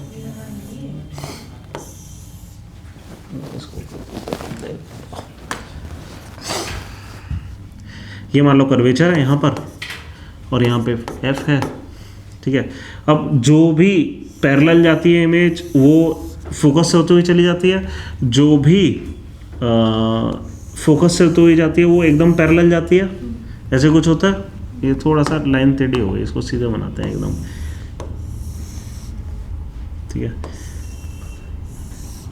ठीक है, और जिस साइज का हमारा वो था क्या कहते हैं ऑब्जेक्ट, उसी साइज की इमेज बनेगी लेकिन इन्वर्टेड। क्यों? ज्योमेट्रिकली सारे ट्रायंगल एकदम सिमिलर टाइप के। ठीक है, ये हो गया। अगर हमने इन दोनों के बीच में जो करा है वो एग्जैक्टली उल्टा हो जाएगा। इसी डायग्राम को उल्टा कर दो कि यहाँ पे कोई चीज़ हमने लगाई है, उसके अपोजिट डायरेक्शन में पीछे बनेगी। ठीक है, तो इनलार्ज्ड होगी एंड इन्वर्टेड होगी। ठीक है, अगर कोई चीज़ फोकस पे रखी है, जैसे कोई इन्फिनिटी पे रखी थी वो तो फोकस में इमेज बन गई, जिसको हमने फोकस पे रखा है उसकी इन्फिनिटी पे बनेगी। यहाँ कोई बंदा अगर यूँ खड़ा हो गया, उसे क्या दिखाई देगा? उसे ये दिखाई देगा, यहाँ पे मान लो एक कैंडल है, उसे कैंडल नहीं दिखाई देगी, पूरे उस पे क्या कहते हैं पूरे मिरर पे एक येलो लाइट दिखाई दे रही होगी। मतलब क्या है, वो सारी चीज़ यूँ पैरेलल जा रही हैं। आप समझ रहे? हाँ, मतलब रियल इमेज है लेकिन इन्फिनिटी। कहीं पे भी आप चले जाओ आपको पूरा कैंडल कहीं पे भी दिखाई देगा। ठीक है, वो वापस जब हम एक चीज़ याद रखो, जब भी हम कर्वेचर से पीछे थे वो सारी चीज़ें जो इमेज थी वो छोटी दिखाई दे रही थी। जैसे ही हम कर्वेचर के जो स्क्रीन है कर्वेचर के पीछे रखते हैं और ऑब्जेक्ट को आगे रखते हैं, उस समय क्या होगा कि इमेज हमेशा आपको इनलार्ज मिलना शुरू हो जाएगी, उतना इनलार्ज दिखाई देगी, है ना। माइक्रोस्कोप यही काम कर रहा है कि हमने एक करीब कोई इमेज रख दी, ठीक है, और वो क्या है, और वो हमने कहाँ रखी होगी, वो हमने इसके इस डायरेक्शन में रखी है कहीं ना कहीं इमेज। ठीक है, ये खैर मिरर है, हम माइक्रोस्कोप मिरर की मदद से भी बना सकते हैं, वैसे हम लेंस से बनाते हैं क्यों, हम थ्रू पास कर लेते हैं। ठीक है, लेकिन जो बेस्ट तरीका क्या है कि आप हल्का से यहाँ रखो, आपको हमेशा एक इनलार्ज इमेज दिखाई देगी। क्या? जैसे अगर अंधेरे में लाइट को हाथ के पास, वो इसलिए है कि जो हमारा लाइट सोर्स है वो है छोटा और वो चारों तरफ फैल रहा है। सन से जो शैडो बनेगी वो कभी इनलार्ज नहीं होगा, एग्जैक्टली सेम साइज की होगी जो आप हैं, है ना। एक इनफैक्ट इससे सीसेट का एक क्वेश्चन भी आता है, बड़ा फेमस क्वेश्चन है। क्या कि सवाल ऐसा था कि मान लो सनरेज हैं आ रही हैं और एक पोल है जो 3 मीटर का है और 6 मीटर की ये बना रहा है शेडो। ठीक है, ये कभी अगर करके देखना। ठीक है, और एक और पोल है, हाँ ट्रिग्नोमेट्री जैसा है, कि ये 2 मीटर की तो यहाँ पे कुछ बना रहा है, ठीक है, और यहाँ से 6 मीटर दूर है। आप बताओ कि टोटल हाइट कितनी होगी पोल की।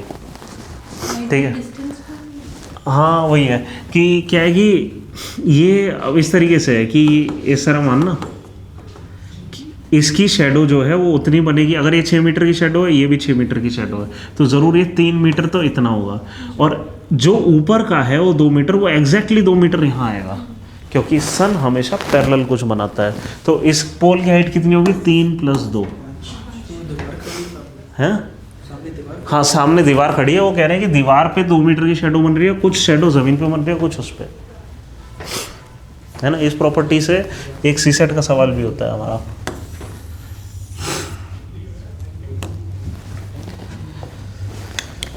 कोई डाउट? सही था ना? अच्छा हाँ, अब हमारे पास एक सिनेरियो रह गया क्या कि अगर हम ज़्यादा तेज़ा निकले और हमने इसको और करीब कर दिया, यूं एकदम यूं ले जाकर देख रहे हैं, यूं कान आँख पे ही लगा दिया पूरा, अब दिखाओ तुम क्या बनाओगे, ठीक है हैं, हाँ जो भी मतलब एकदम यूं घुसा दिया, ठीक है। अब क्या होगा, अब करने की कोशिश करते हैं, कोई भी चीज़ पैरेलल जाती है तो वो क्या है, फोकस से जाती है, ठीक है।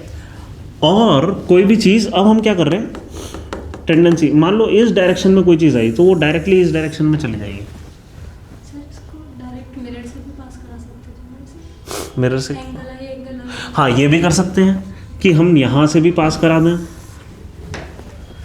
ठीक है। But you get the point, क्या हो रहा है, angle I is equal to angle R, है ना, उस तरीके से हमने करा दिया।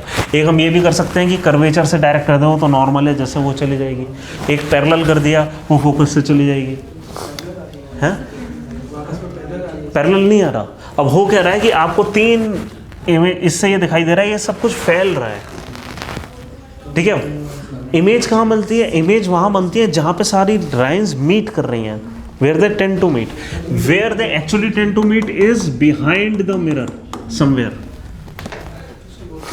तो हाँ, कुछ मिरर्स होते हैं, उनके आगे खड़े हो जाते हैं, आगे भी शेप आती है, कोई छोटा दिखता है, कोई बहुत लंबा दिखता है। हाँ तो ये उसी टाइप के मिरर है कि हमें हो क्या रहा है कि हमें यहाँ पे बंदा बहुत बड़ा दिखाई देगा, मिरर से भी बाहर चले जाएंगे। हाँ मतलब यहाँ पे ऑब्जेक्ट है और आप यहाँ पे यूँ खड़े होकर देखोगे ना कि बंदा कैसा दिखाई दे रहा है ना, हमें दिखाई देगा मिरर के अंदर वो इतना बड़ा दिखाई दे रहा है और वहाँ पीछे दिखाई दे रहा है। आप समझ रहे हैं, ऐसी इमेज बनेगी, ठीक है, समझा, कोई डाउट, पक्का, ऐसे कैसे है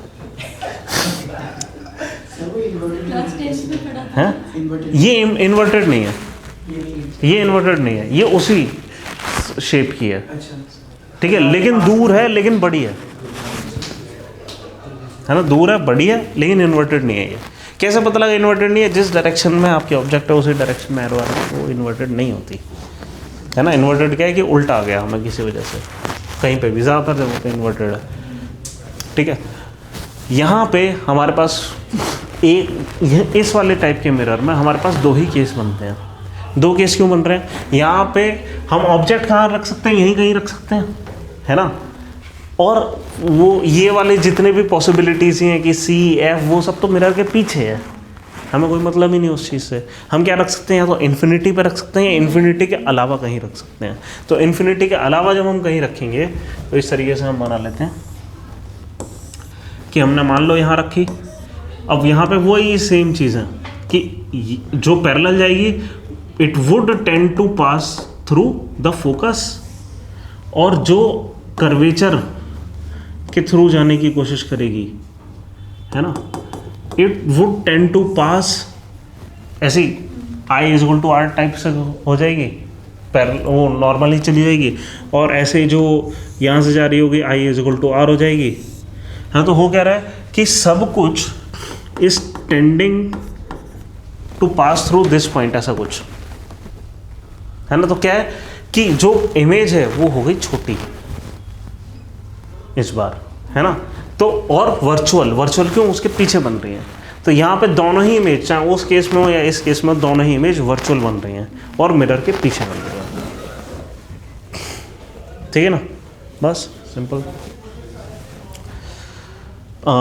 ये तो हो गया हमारा रिफ्लेक्शन। अब करते हैं रिफ्रैक्शन।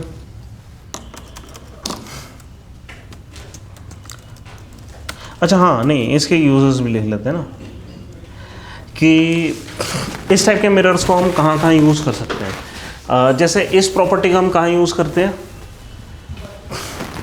इन्फिनिटी वाला, यहाँ इन्फिनिटी वाला हम कहीं यूज़ कर सकते हैं। एक ना हाँ स्क्रीनिंग करते हैं, ड्रोन शो होते हैं, सबसे तगड़ा यूज़ जो हम कर रहे हैं वो इससे सोलर एनर्जी को कैप्चर करने के लिए कर रहे हैं, ठीक है। जैसे सोलर हीटर वगैरह हम छोटे बना लेते हैं, ठीक है।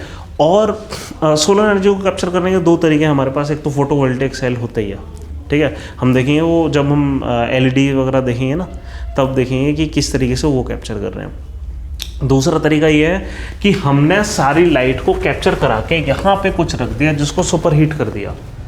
हम क्या कर रहे हैं, हम एक्चुअली मोल्टन सॉल्ट को यूज़ करते हैं ये काम करने के लिए, ठीक है। रिसेंट टाइम्स में हमने क्या करना शुरू करा है कि यहाँ पे ना मोल्टन सॉल्ट की मदद से ये सारा काम करना शुरू करा है। मोल्टन सॉल्ट क्या करता है कि अच्छी बात क्या है कि मोल्टन सॉल्ट की कि बहुत टाइम तक वो हीटेड रहता है। हमने देखा सोलर पावर की सबसे बड़ी खामी क्या है,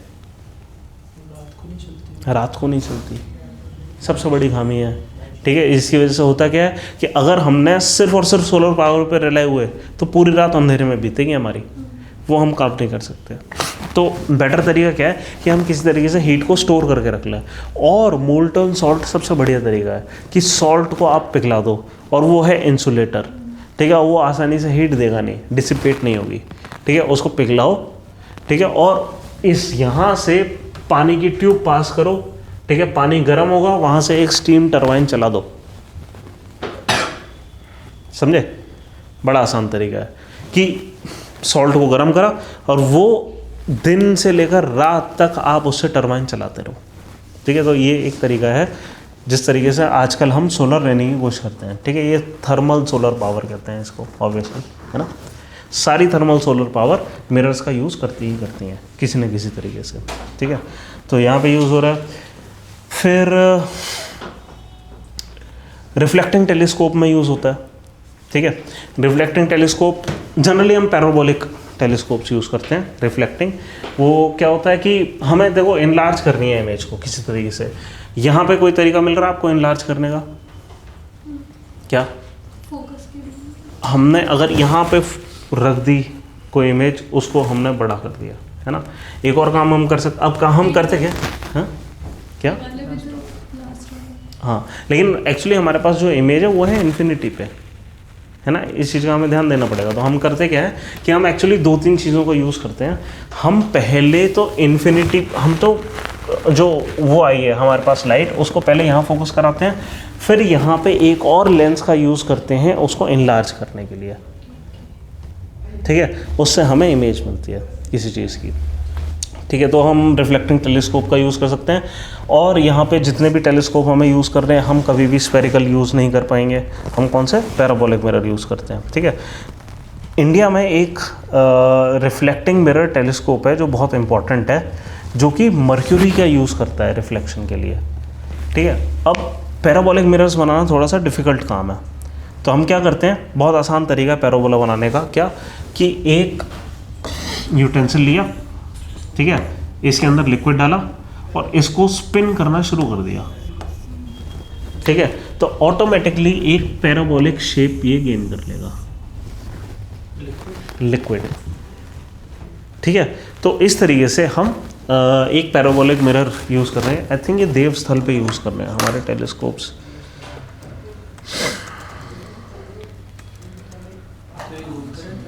है जब इमेज लेनी होती है।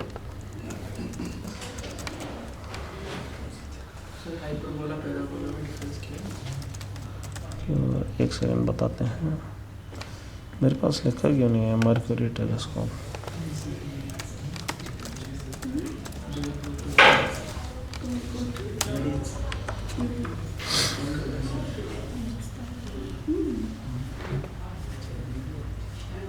अच्छा, इसका India international liquid mirror telescope है, इसका हम एग्जांपल लिख सकते हैं। वैसे इसमें आप कुछ नोट कर पा रहे हो क्या, कुछ नोट करा अभी तक? क्या डायग्राम्स आपको लग रहा है नोट होने चाहिए? वैसे कभी पूछे नहीं जाएंगे यूपीएससी में, ठीक है। स्टेट बीसीएस का मेरे को बिल्कुल आइडिया नहीं कितने पूछे जाएंगे, वैसे वहाँ पर भी नहीं पूछे जाते हैं, बट यूजर्स पूछे जाते हैं, ठीक है। तो यूजर्स आप लिख लो, चलो यूज लिख लो कि पहला हमने ये सोलर थर्मल पावर में यूज़ करते हैं, ठीक है। फिर दूसरा टेलीस्कोप्स में यूज़ कर रहे हैं, हाँ हाँ, मिरर्स को यूज़ कर रहे हैं हम, कॉनकेव मिरर्स को यूज़ कर रहे हैं हम। इसमें सर सोलर में सोलर थर्मल पावर एक यूज़ है, ठीक है। दूसरा टेलीस्कोप है, इसमें एक एग्जांपल लिख लो, international liquid mirror telescope Uttarakhand, international liquid mirror telescope ILMT, ये वही घुमा के वाला, ये वाला लिक्विड मिरर टेलीस्कोप हम मर्क्यूरी का यूज़ करते हैं। मर्क्यूरी सुपर शाइनी सरफेस देती है, जब हम स्पिन करते हैं एकदम सुपर शाइनी सरफेस।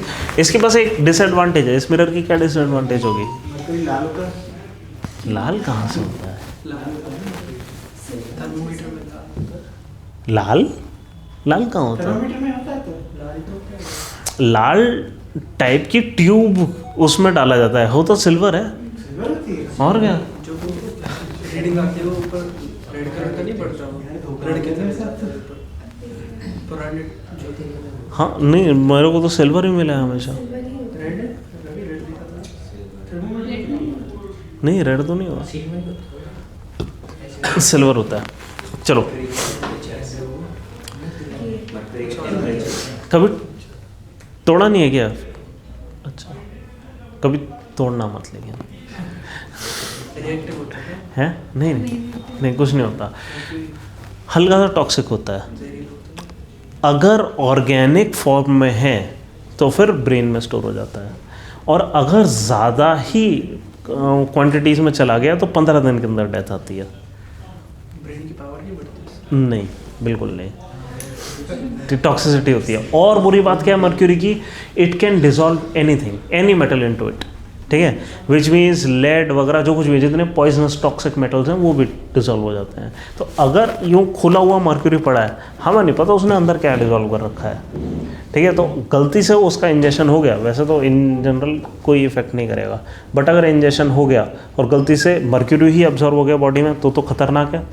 और अगर उसके अंदर कुछ मेटल्स थे वो एब्जॉर्व हो गए तो और ज़्यादा खतरनाक है, ठीक है। तो मर्क्यूरी किसी भी तरीके से इंजेक्शन नहीं होना चाहिए उसका। हाँ मुँह के अंदर थर्मोमीटर डालते हैं, ठीक है। हाँ इसके सबसे बड़ा डिसएडवांटेज क्या टूट है? थर्मोमीटर। मुँह है, फिर तो क्या ही कर सकते हैं।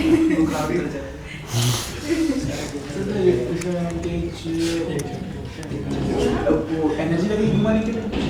हाँ ठीक है, बट क्या है कि पैराबोलिक बड़ा मिरर बनाना ज़्यादा डिफिकल्ट काम होता है। बड़ा पैराबोलिक मिरर इतना महंगा होता है कि पूछो मत, सबसे महंगी चीज़ होती है दुनिया में, ऐसा मानो। लेके पास कैसे? तो हमने क्या करा है, हमने तो ट्रिक यूज़ कर ली कि घुमा दिया मर्क्यूरी को, लो बन गया, ठीक है। और फोकल लेंथ एडजस्ट करने के लिए हमें करना क्या, हम पूरे इसकी फोकल लेंथ एडजस्ट कर सकते हैं। क्या, तेज़ घुमाऊँ तो ज़्यादा बड़ा पैराबोला बनेगा, धीरे घुमाऊँ तो कम कर्वेचर का पैराबोला बनेगा। सारी एडवांटेज है सिवाय एक चीज़ के, घूमते घूमते किसी को ऊपर करेगा। नहीं इतना ही घुमाते हैं कि गिरे नहीं। हाँ मतलब वॉशिंग मशीन ज़्यादा दूर थोड़ी नहीं है, देख सकता। हैं? ज़्यादा दूर नहीं देख सकता। नहीं कितना भी दूर देख सकता है, फिर क्या डिसएडवांटेज है? इसको हम घुमा नहीं सकते।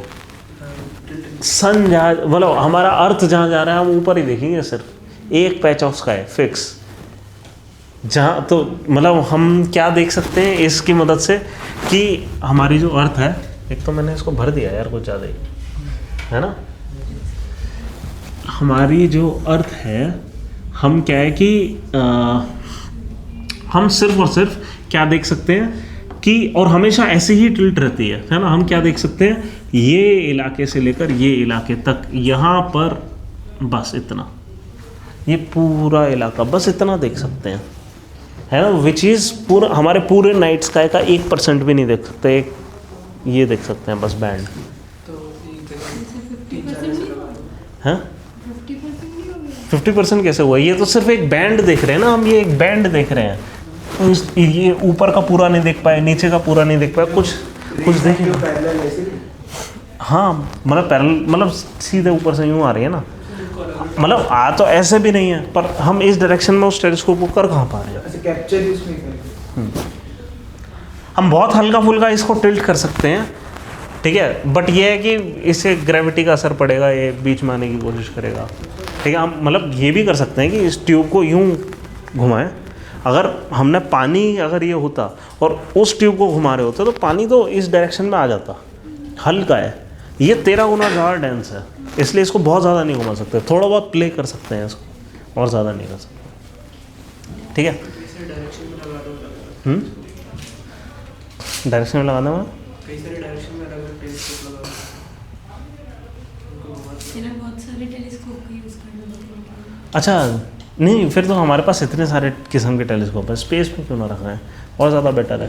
वैक्यूम में हमारे यहाँ इतना एटमॉस्फेयर से लाइट आएगी, डिस्टॉर्ट होगी, ठीक है। अच्छा हाँ, फिर इसके अलावा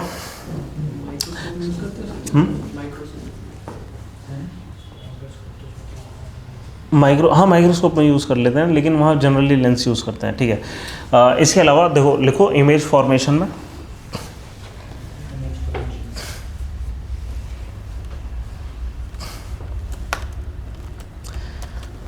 इमेज फॉर्मेशन क्या कि देखो हमारी आंखें तो क्या है कि वर्चुअल इमेज को देख पाती हैं, है ना, लेकिन अगर वही चीज़ हमें किसी और को दिखानी है, भाई हम जो देख पा रहे हैं किसी और को दिखा सकते हैं क्या? हमें ड्रॉ ही करना पड़ेगा, ये तो है नहीं उसका कैप्चर लेकर हम किसी को दिखा दें। कैमरा ये काम कर सकता है, चलो ठीक है, बट जनरली अगर किसी चीज़ की वाकई में इमेज फॉर्मेशन करनी है तो हमें वाकई में उसको स्क्रीन पे लेना पड़ेगा। और इसलिए क्या है कि मिरर्स बहुत अच्छी चीज़ होती है कि यहाँ पे हमने जहाँ पे इमेज बननी थी वहाँ पे स्क्रीन लगा दी, ठीक है। मान लो सिल्वर आयोडाइड की फिल्म सेकंड भर के लिए एक्सपोज करा उसको, तो इमेज फॉर्म हो जाएगी, लाइट वापस बंद करी, उसको डेवलप कर दिया, बन गई फ़ोटो, ठीक है। तो इमेज फॉर्मेशन में काम आते हैं मिरर्स। फिर नेक्स्ट है टॉर्चेज, सर्च लाइट, व्हीकल की हेडलाइट, वहाँ पे हम मिरर यूज़ करते हैं। आजकल तो चलो एलईडी वाले आ रहे हैं, है ना, बट फिर भी हम बेशक एलईडी वाले आ रहे हैं, फिर भी हम मिरर्स तो यूज़ कर रहे हैं, फिर भी उसको रिफ्लेक्ट करके एक बीम बनाने के लिए, क्योंकि हमारे पास और कोई तरीका नहीं है बीम बनाने का। हम क्या करेंगे कि इसकी जो फोकल लेंथ है, कहाँ गया हमारा ये, हाँ, फोकल लेंथ पे हम डालेंगे बल्ब और वो एक पैरेलल बीम दे देगा लगभग, ठीक है।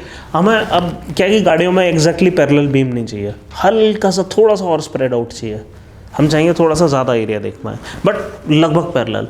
तो फोकस के हल्का सा पीछे ले जाएं बल्ब को, या फोकस के आगे ले जाएं अगर स्प्रेड आउट करना है तो। पीछे लेना पड़ेगा, ज़्यादा बड़ी इमेज चाहिए तो। पक्का इमेज नहीं चाहिए हमें लाइट को स्प्रेड आउट करना है, नहीं हल्का सा पीछे करेंगे, हल्का सा स्प्रेड आउट हो जाएगा। जितना हम यहाँ करते हैं उतना स्प्रेड आउट हो जाता है ना। कहाँ गया हमारा, ये हल्का सा और पीछे ले गए तो क्या हुआ, स्प्रेड आउट हो गया ना। Got it? अच्छा आगे का मतलब ये है, ओके हाँ ठीक है, फिर ठीक है। फिर शेविंग मिरर्स में हम यूज़ कर सकते हैं टू सी, मतलब हम अगर इमेज को हमें ज़्यादा लेना है ना, हमारे इसकी इमेज को ज़्यादा लेना है ना, तो हम क्या करेंगे, शेविंग मिरर्स में यूज़ करेंगे। तो इसके लिए हम क्या करेंगे, अगर बड़ी इमेज बनानी है हम फिर से ये वाला यूज़ करेंगे, ठीक है। हम फोकस के थोड़ा सा आगे अपने आप को रखेंगे तो ये चीज़ हो जाएगी, ठीक है। एक और हम काम कर सकते हैं कि जैसे नहीं, हाँ चलो ठीक है, वही काफ़ी है। फिर नेक्स्ट हो गया dentist use to see larger images of the teeth, है ना, वहाँ पे भी हम इसी का यूज़ करते हैं, इसी चीज़ का। हाँ छोटा सा मिरर लेते हैं और उसमें उनको थोड़ा सा बड़ा दिखाई देता है ना। तो कौन सा यूज़ करते हैं? ये एग्जैक्टली सेम इस जगह पे फोकस के थोड़ा सा और पास रखेंगे, थोड़ा सा बड़ा दिखाई देगा। हमारी आंखों की अच्छी बात क्या है, वर्चुअल इमेज हम देख पाते हैं, ठीक है। फिर सोलर फर्नेस हो गया, रिफ्लेक्टिंग टेलीस्कोप हो गया, बस इतना ही काफ़ी है। फिर कॉन्वेक्स मिरर का जनरली हमें जब बहुत ज़्यादा चीज़ों को देखना होता है, ठीक है, बहुत सारी चीज़ों से हिंट चाहिए होती है, तो हम क्या यूज़ कर रहे हैं कि हमें जनरली कॉन्वेक्स मिरर चाहिए, ठीक है। इसलिए कॉन्वेक्स मिरर पे अब ये कौन से हो गए, ये वो वाले, जैसे आप कभी एटीएम पे गए होगे, है ना, वहाँ पे एक तो कैमरा लगा होता है और उसके साइड में एक मिरर भी लगा होता है, गोल्ड टाइप का मिरर।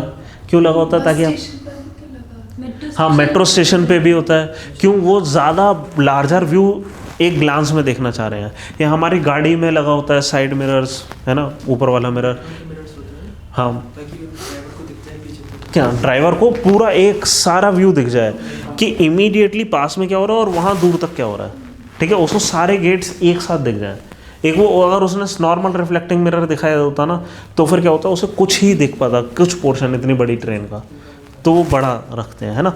तो ये सारे मिरर्स का काम क्या है कि ये इस चीज़ का यूज़ कर रहे हैं, इस वाली चीज़ का, कि बड़ी इमेज को छोटा करके दिखा रहा है ना। और बड़ी की कितनी बड़ी इमेज, हम इतनी बड़ी इमेज कर देंगे ना तो उसको कुछ इतना करके दिखा देगा, है ना। बट पॉइंट ये है कि यहाँ से हर जगह से लाइट कैप्चर करके उसके कोई ना कोई इमेज बना देगा,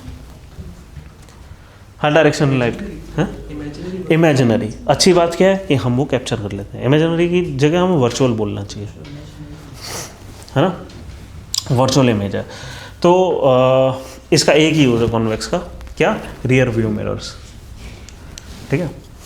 तो एप्लीकेशन ऑफ कॉन्वेक्स मिरर्स, हाँ हाँ, इसलिए तो उस पर लिखा होता है कि objects in the mirror are closer than they appear.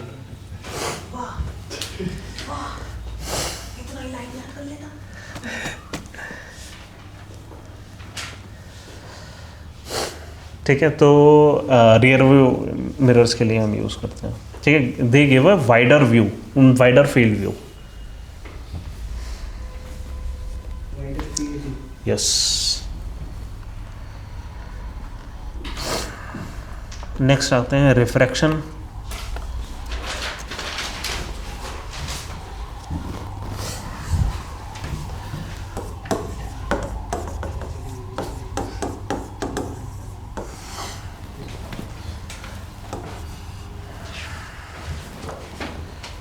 ठीक है, अब रिफ्रैक्शन क्या होता है कि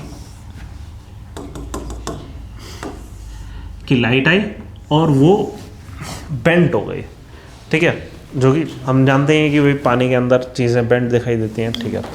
अब हो क्या रहा है कि जनरली ये किस वजह से हो रहा है कि यहाँ पे स्नेल्स लॉ लिखते हैं, चलो स्नेल्स लॉ पहले लिख लो। स्नेल्स लॉ, स्नेल्स लॉ क्या कि हाँ, angle of incidence ratio of, नहीं ये लिखना है हमें स्नेल्स लॉ कि the ratio of sine of angle of reflection incidence to sine of angle of refraction, the ratio of sine of angle of incidence, SIN, sine, trigonometric function, sine of angle of incidence to sine of angle of refraction, यहाँ पे reflection कीजिए, refraction बोल रहे हैं यार हम, ठीक है, is always constant, हाँ, for two mediums, हाँ, टू मीडियम मतलब हम वाटर, एयर, ऑयल, वाटर, है ना, उन हर दो लिक्विड के बीच में उन्होंने खूब सारे एक्सपेरिमेंट करे और चेक करा कि अगर हम यहाँ पे कोई और एंगल ले ले रहे हैं, ये है ना, तो I2 ले लें तो आपको R2 मिलेगा कोई। ये होगा कि अगर यहाँ पे अब ये जो नई इंसिडेंस हमने डाली है, इसके भी साइन का जब हम रेशियो लेंगे वो भी उतना ही आएगा, ठीक है। हमने जब भी इसको जितना भी बेंड कर दिया, जो भी एंगल ऑफ इंसिडेंस बन रहा है उसका रिफ्रैक्शन का कुछ एंगल बनेगा, उन दोनों के साइन का रेशियो हमेशा एक कांस्टेंट आ रहा है। आप समझ रहे हैं? हमने रिफ्लेक्शन में क्या देखा, ये भी रेशियो कांस्टेंट था। क्या वो इसलिए कांस्टेंट था क्योंकि एंगल बिल्कुल ही चेंज नहीं हो रहा, वो I = R था। अब उसका sine I divide by sine R कर लो, वो तो हमेशा ही कांस्टेंट आएगा।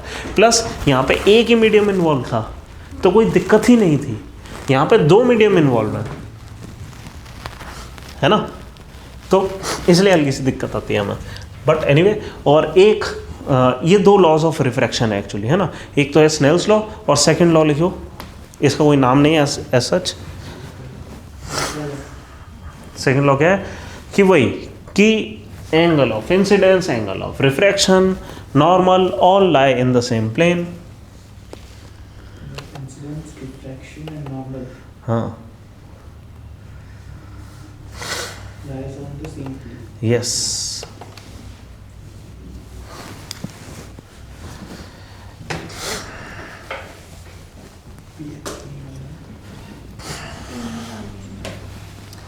ठीक है। अच्छा, ये ना जो रिजल्ट है, ये जो रिजल्ट है एक्चुअली इन्वर्स भी पॉसिबल होता है। क्या कि जिस डायरेक्शन में हमने लाइट भेजी ना एग्जैक्टली, और ये इस डायरेक्शन में मान लो एग्जैक्टली यहाँ से अगर हम लाइट भेजते हो वो भी एग्जैक्टली इसी डायरेक्शन में जाती, साइन बस यूँ रिवर्स हो जाते, है ना, जो रेसिप्रोकल है वो रिवर्स हो जाता, नीचे वाली चीज़ ऊपर आ जाती है ना, लेकिन एंगल आपको हमेशा यही मिलता है, ठीक है। अब इसकी मदद से हम एक चीज़ समझ सकते हैं क्या, और ये जनरली डेंसर मीडियम होता है। Denser means optically denser medium हम कह रहे हैं। जैसे फॉर एग्जांपल ऑयल है, वो वैसे तो डेंसिटी उसकी लो होती है, ऊपर रहता है, ठीक है, but optically it is denser, ठीक है, ऑप्टिकल डेंसिटी की यहाँ बात हो रही है। तो ये optically denser medium, optically rarer medium, ठीक है। उस तरीके से मतलब क्या हो रहा है कि जहाँ पर ज़्यादा डेंसर मीडियम आ रहा है वहाँ पे टुवर्ड्स द नॉर्मल मूव जा रही है लाइट।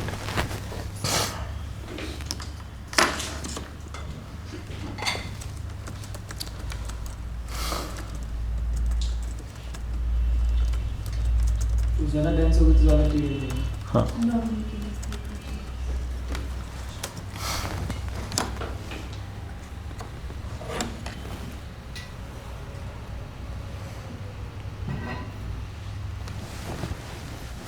ठीक है, ये हो गया। अब हमें क्या करना है कि एक ना रिफ्रैक्टिव इंडेक्स लिखो आप, टॉपिक रिफ्रैक्टिव इंडेक्स।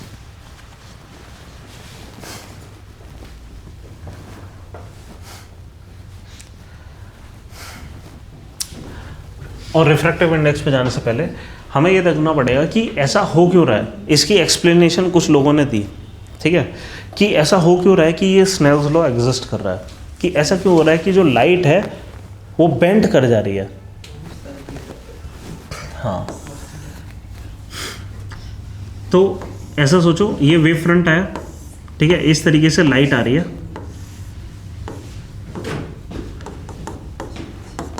ये लाइट की बीम आई, ठीक है। अब जो बीम यहाँ पे टकराई थी, उसने पहले बेंड करना शुरू कर दिया, ठीक है। अब ये सब हो क्यों रहा है कि उनका ये कहना था कि ज़रूर जो लाइट की स्पीड है एयर में, लाइट की स्पीड कितनी है एयर में, लगभग सी, बहुत हल्का सा अंतर आता है। जब भी हम किसी ज़्यादा एटम्स को एनकाउंटर करते हैं तो स्पीड थोड़ी सी कम हो जाती है लाइट की, लेकिन लाइट की फिर भी कोई स्पीड रहती है। यहाँ पे मान लो जो वेलोसिटी है वो v है, थोड़ी सी कम है। अब जब ये जो वेव फ्रंट है ये थोड़ा सा धीरे चलना शुरू करेंगे ना, मान लो ये वाला जो वेव फ्रंट है वो हल्का सा यूँ बनेगा, क्यों, लाइट जितना यहाँ पे चलेगी उससे कम यहाँ पर चलेगी। आप समझ रहे हैं क्या हो रहा है, यहाँ पे लाइट चल रही है तेज, इस मीडियम में चल रही है धीरे, ठीक है। तो यहाँ पे जितना चलेगी, मान लो इतना लाइट यहाँ पे चल रही, उससे कम चलेगी यहाँ पर डिस्टेंस, ठीक है। तो यहाँ पे ये जितना चल रही उससे कम यहाँ पर चलेगी, तो वही जो चीज़ें हैं वो थोड़ी सी छोटी बन रही हैं, और इस वजह से ये लाइट जो है वो बेंड हो रही है। सबसे ज़्यादा डेंस कुछ मीडियम में रहती है, जैसे ब्लैक होल तो लाइट फंस जाएगी। क्या कहाँ में ब्लैक होल में ट्रैवलिंग उसको, इससे हम वो उससे करेंगे नहीं, वो अलग ही चीज़ हो रही है। Light as an energy packet अपने आप में कुछ मास लेकर चल रही है, ठीक है।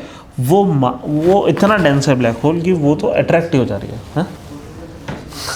अभी हम जब देखेंगे ना वो क्वांटम फिजिक्स देखेंगे, हम दोनों तरीके से ही कंसिडर कर सकते हैं। उसको पार्टिकल की तरह भी कंसिडर कर सकते हैं और प्योरली वेव की तरह भी कंसिडर कर सकते हैं, ठीक है। तो ये हो क्या रहा है कि मतलब हम समझ आ रहा है क्या हो रहा है कि जो ऑप्टिकली रेयरर मीडियम है वहाँ पे लाइट को रेजिस्टेंस कम मिल रही है, डेंसर मीडियम में ज़्यादा मिल रही है, इसलिए the light is bending towards the normal, ठीक है। इतना समझ आया। तो रिफ्रैक्टिव इंडेक्स लिखो, it is defined as the ratio of speed of light in a medium with respect to its speed in vacuum।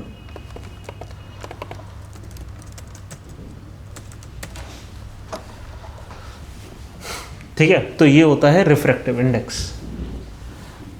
अब रिफ्रैक्टिव इंडेक्स वाला कितना बेंड होगा, ये होता क्या है कि sine I by sine R is always equal to a refractive index है। रेशियो से क्या पता चलता है? रेशियो से क्या पता चलता है? रेशियो निकालना। किस चीज़ के रेशियो से? जैसे ये किसी साइन रेशियो है, के पास ये हमें बार बार ये बता रहा है कि ये एक रिफ्रैक्टिव इंडेक्स है। इस ये नहीं, ये सिर्फ हमें बेंडिंग बता रहा है और कुछ नहीं बता रहा है यहाँ पर, है ना, कितना बेंड है, ठीक है। और ये हमेशा एक कांस्टेंट है, ठीक है। इसको हम क्या बोल रहे हैं? रिफ्रैक्टिव इंडेक्स, ठीक है।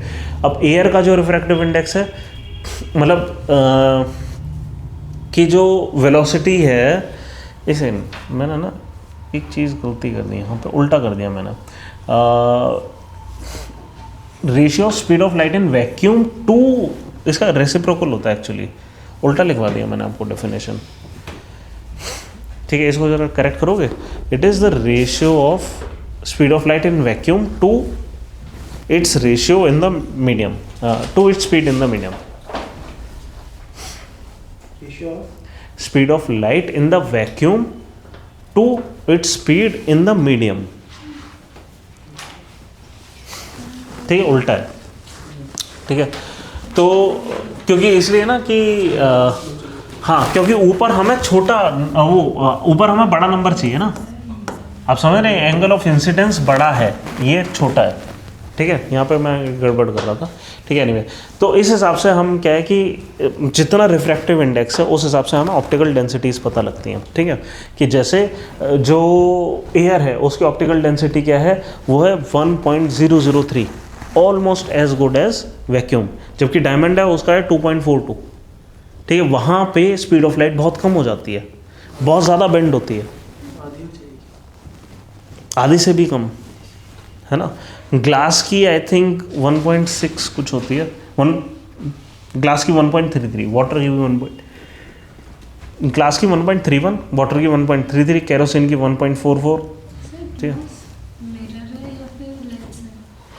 अब हम करते क्या हैं कि इसमें इमेज भी बनती है। हमें देखो, मिरर बनाने के लिए हमें क्या चाहिए होता है? बहुत smooth surface. Glass gives us a very smooth surface. तो हम क्या करते हैं, यहाँ पे एक साइड पे इसकी सिल्वरिंग कर देते हैं, सिल्वर कलर से पेंट कर देते हैं, ठीक है। अब पेंट अगर आप रफ भी कर दो कोई दिक्कत नहीं है, क्यों? बिकॉज जब हमने इस पे पेंट अप्लाई करा तो इसकी जो अंदर वाली साइड पे पेंट आया वो एकदम यूनिफॉर्म आया, है ना। तो एकदम यूनिफॉर्म सिल्वरिंग हमें मिल गई, इस वजह से हाईली रिफ्लेक्टिव हो गया, वो स्मूथ सरफेस मिल गई ना हमें, इसलिए। वरना पुराने टाइम में मतलब हम जब बनाते थे मिरर्स, वो कैसे बनाते थे? कॉपर लिया, उसको बहुत बहुत बार शाइन करा, इतना शाइन करा कि वो बहुत रिफ्लेक्टिव सरफेस बन गई। यहाँ पे अच्छी बात क्या है कि ग्लास अपने आप में ही बहुत बढ़िया रिफ्लेक्टिव सरफेस देता है। तो हमें क्या करना है, बस एक साइड से सिल्वरिंग करनी है और हमें कोई चीज़ मिल जाएगी। रिफ्लेक्शन को सिल्वर वाली साइड से होगा, दूसरी साइड से। वैसे ना एक चीज़ हमें लिखनी चाहिए थी कि प्लेन मिरर्स का रिफ्लेक्शन मैंने डिस्कस ही नहीं करा, है ना। प्लेन मिरर का रिफ्लेक्शन, एक चीज़ बस आप याद रखना, इमेज की जो वो है, प्लेन मिरर्स हैं कि एग्जैक्टली सेम जो है वो रिफ्लेक्ट कर जाती है जी। हाँ, सेम साइज होगी, ठीक है। अब अगर हमें इसको वो करना है, ये जो इमेज है वो कैसी बन रही है, इसकी अगर हमें इमेज बनानी हो, ये angle I is equal to angle R, ये कहाँ पे टेंड टू मीट कर रही है? वर्चुअल इमेज है, अपोजिट डायरेक्शन में बन रही है। आप जितना दूर खड़े होगे मिरर से उतना दूर आप दिखाई दोगे मिरर के, है ना। तो मतलब क्या है, सेम डिस्टेंस में बनती है virtual image, exactly same height. Got it? हाँ घर पे जो यूज होता है। हाँ, जो हम नॉर्मल मिरर यूज़ करते हैं, प्लेन मिरर्स, ठीक है, उस पर ऐसा होता है। अच्छा, यहाँ पे एक छोटा सा सवाल अक्सर पूछ लिया जाता है क्या, कि अगर आपको अपनी इमेज पूरी दिखनी है तो कितना बड़ा मिरर लगाना पड़ेगा?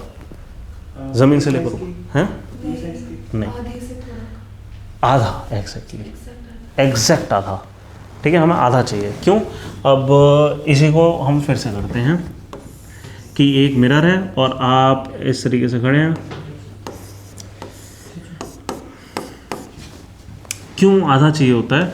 मिरर की आपकी आँखें, इसको थोड़ा सा बड़ा कर देते हैं, कि ये आपको पूरा दिखाई देगा और आपको ये अगर अपना फुट देखना है ना, तो angle I is equal to angle R, ये कर रहा है ना आपको, ठीक है। चलो सिंप्लिसिटी के लिए करते हैं ये एक और सिंपल डायग्राम बना लेते हैं। सिंप्लिसिटी के लिए अज्यूम करते हैं कि हम मिरर गायब हो गए यहाँ से,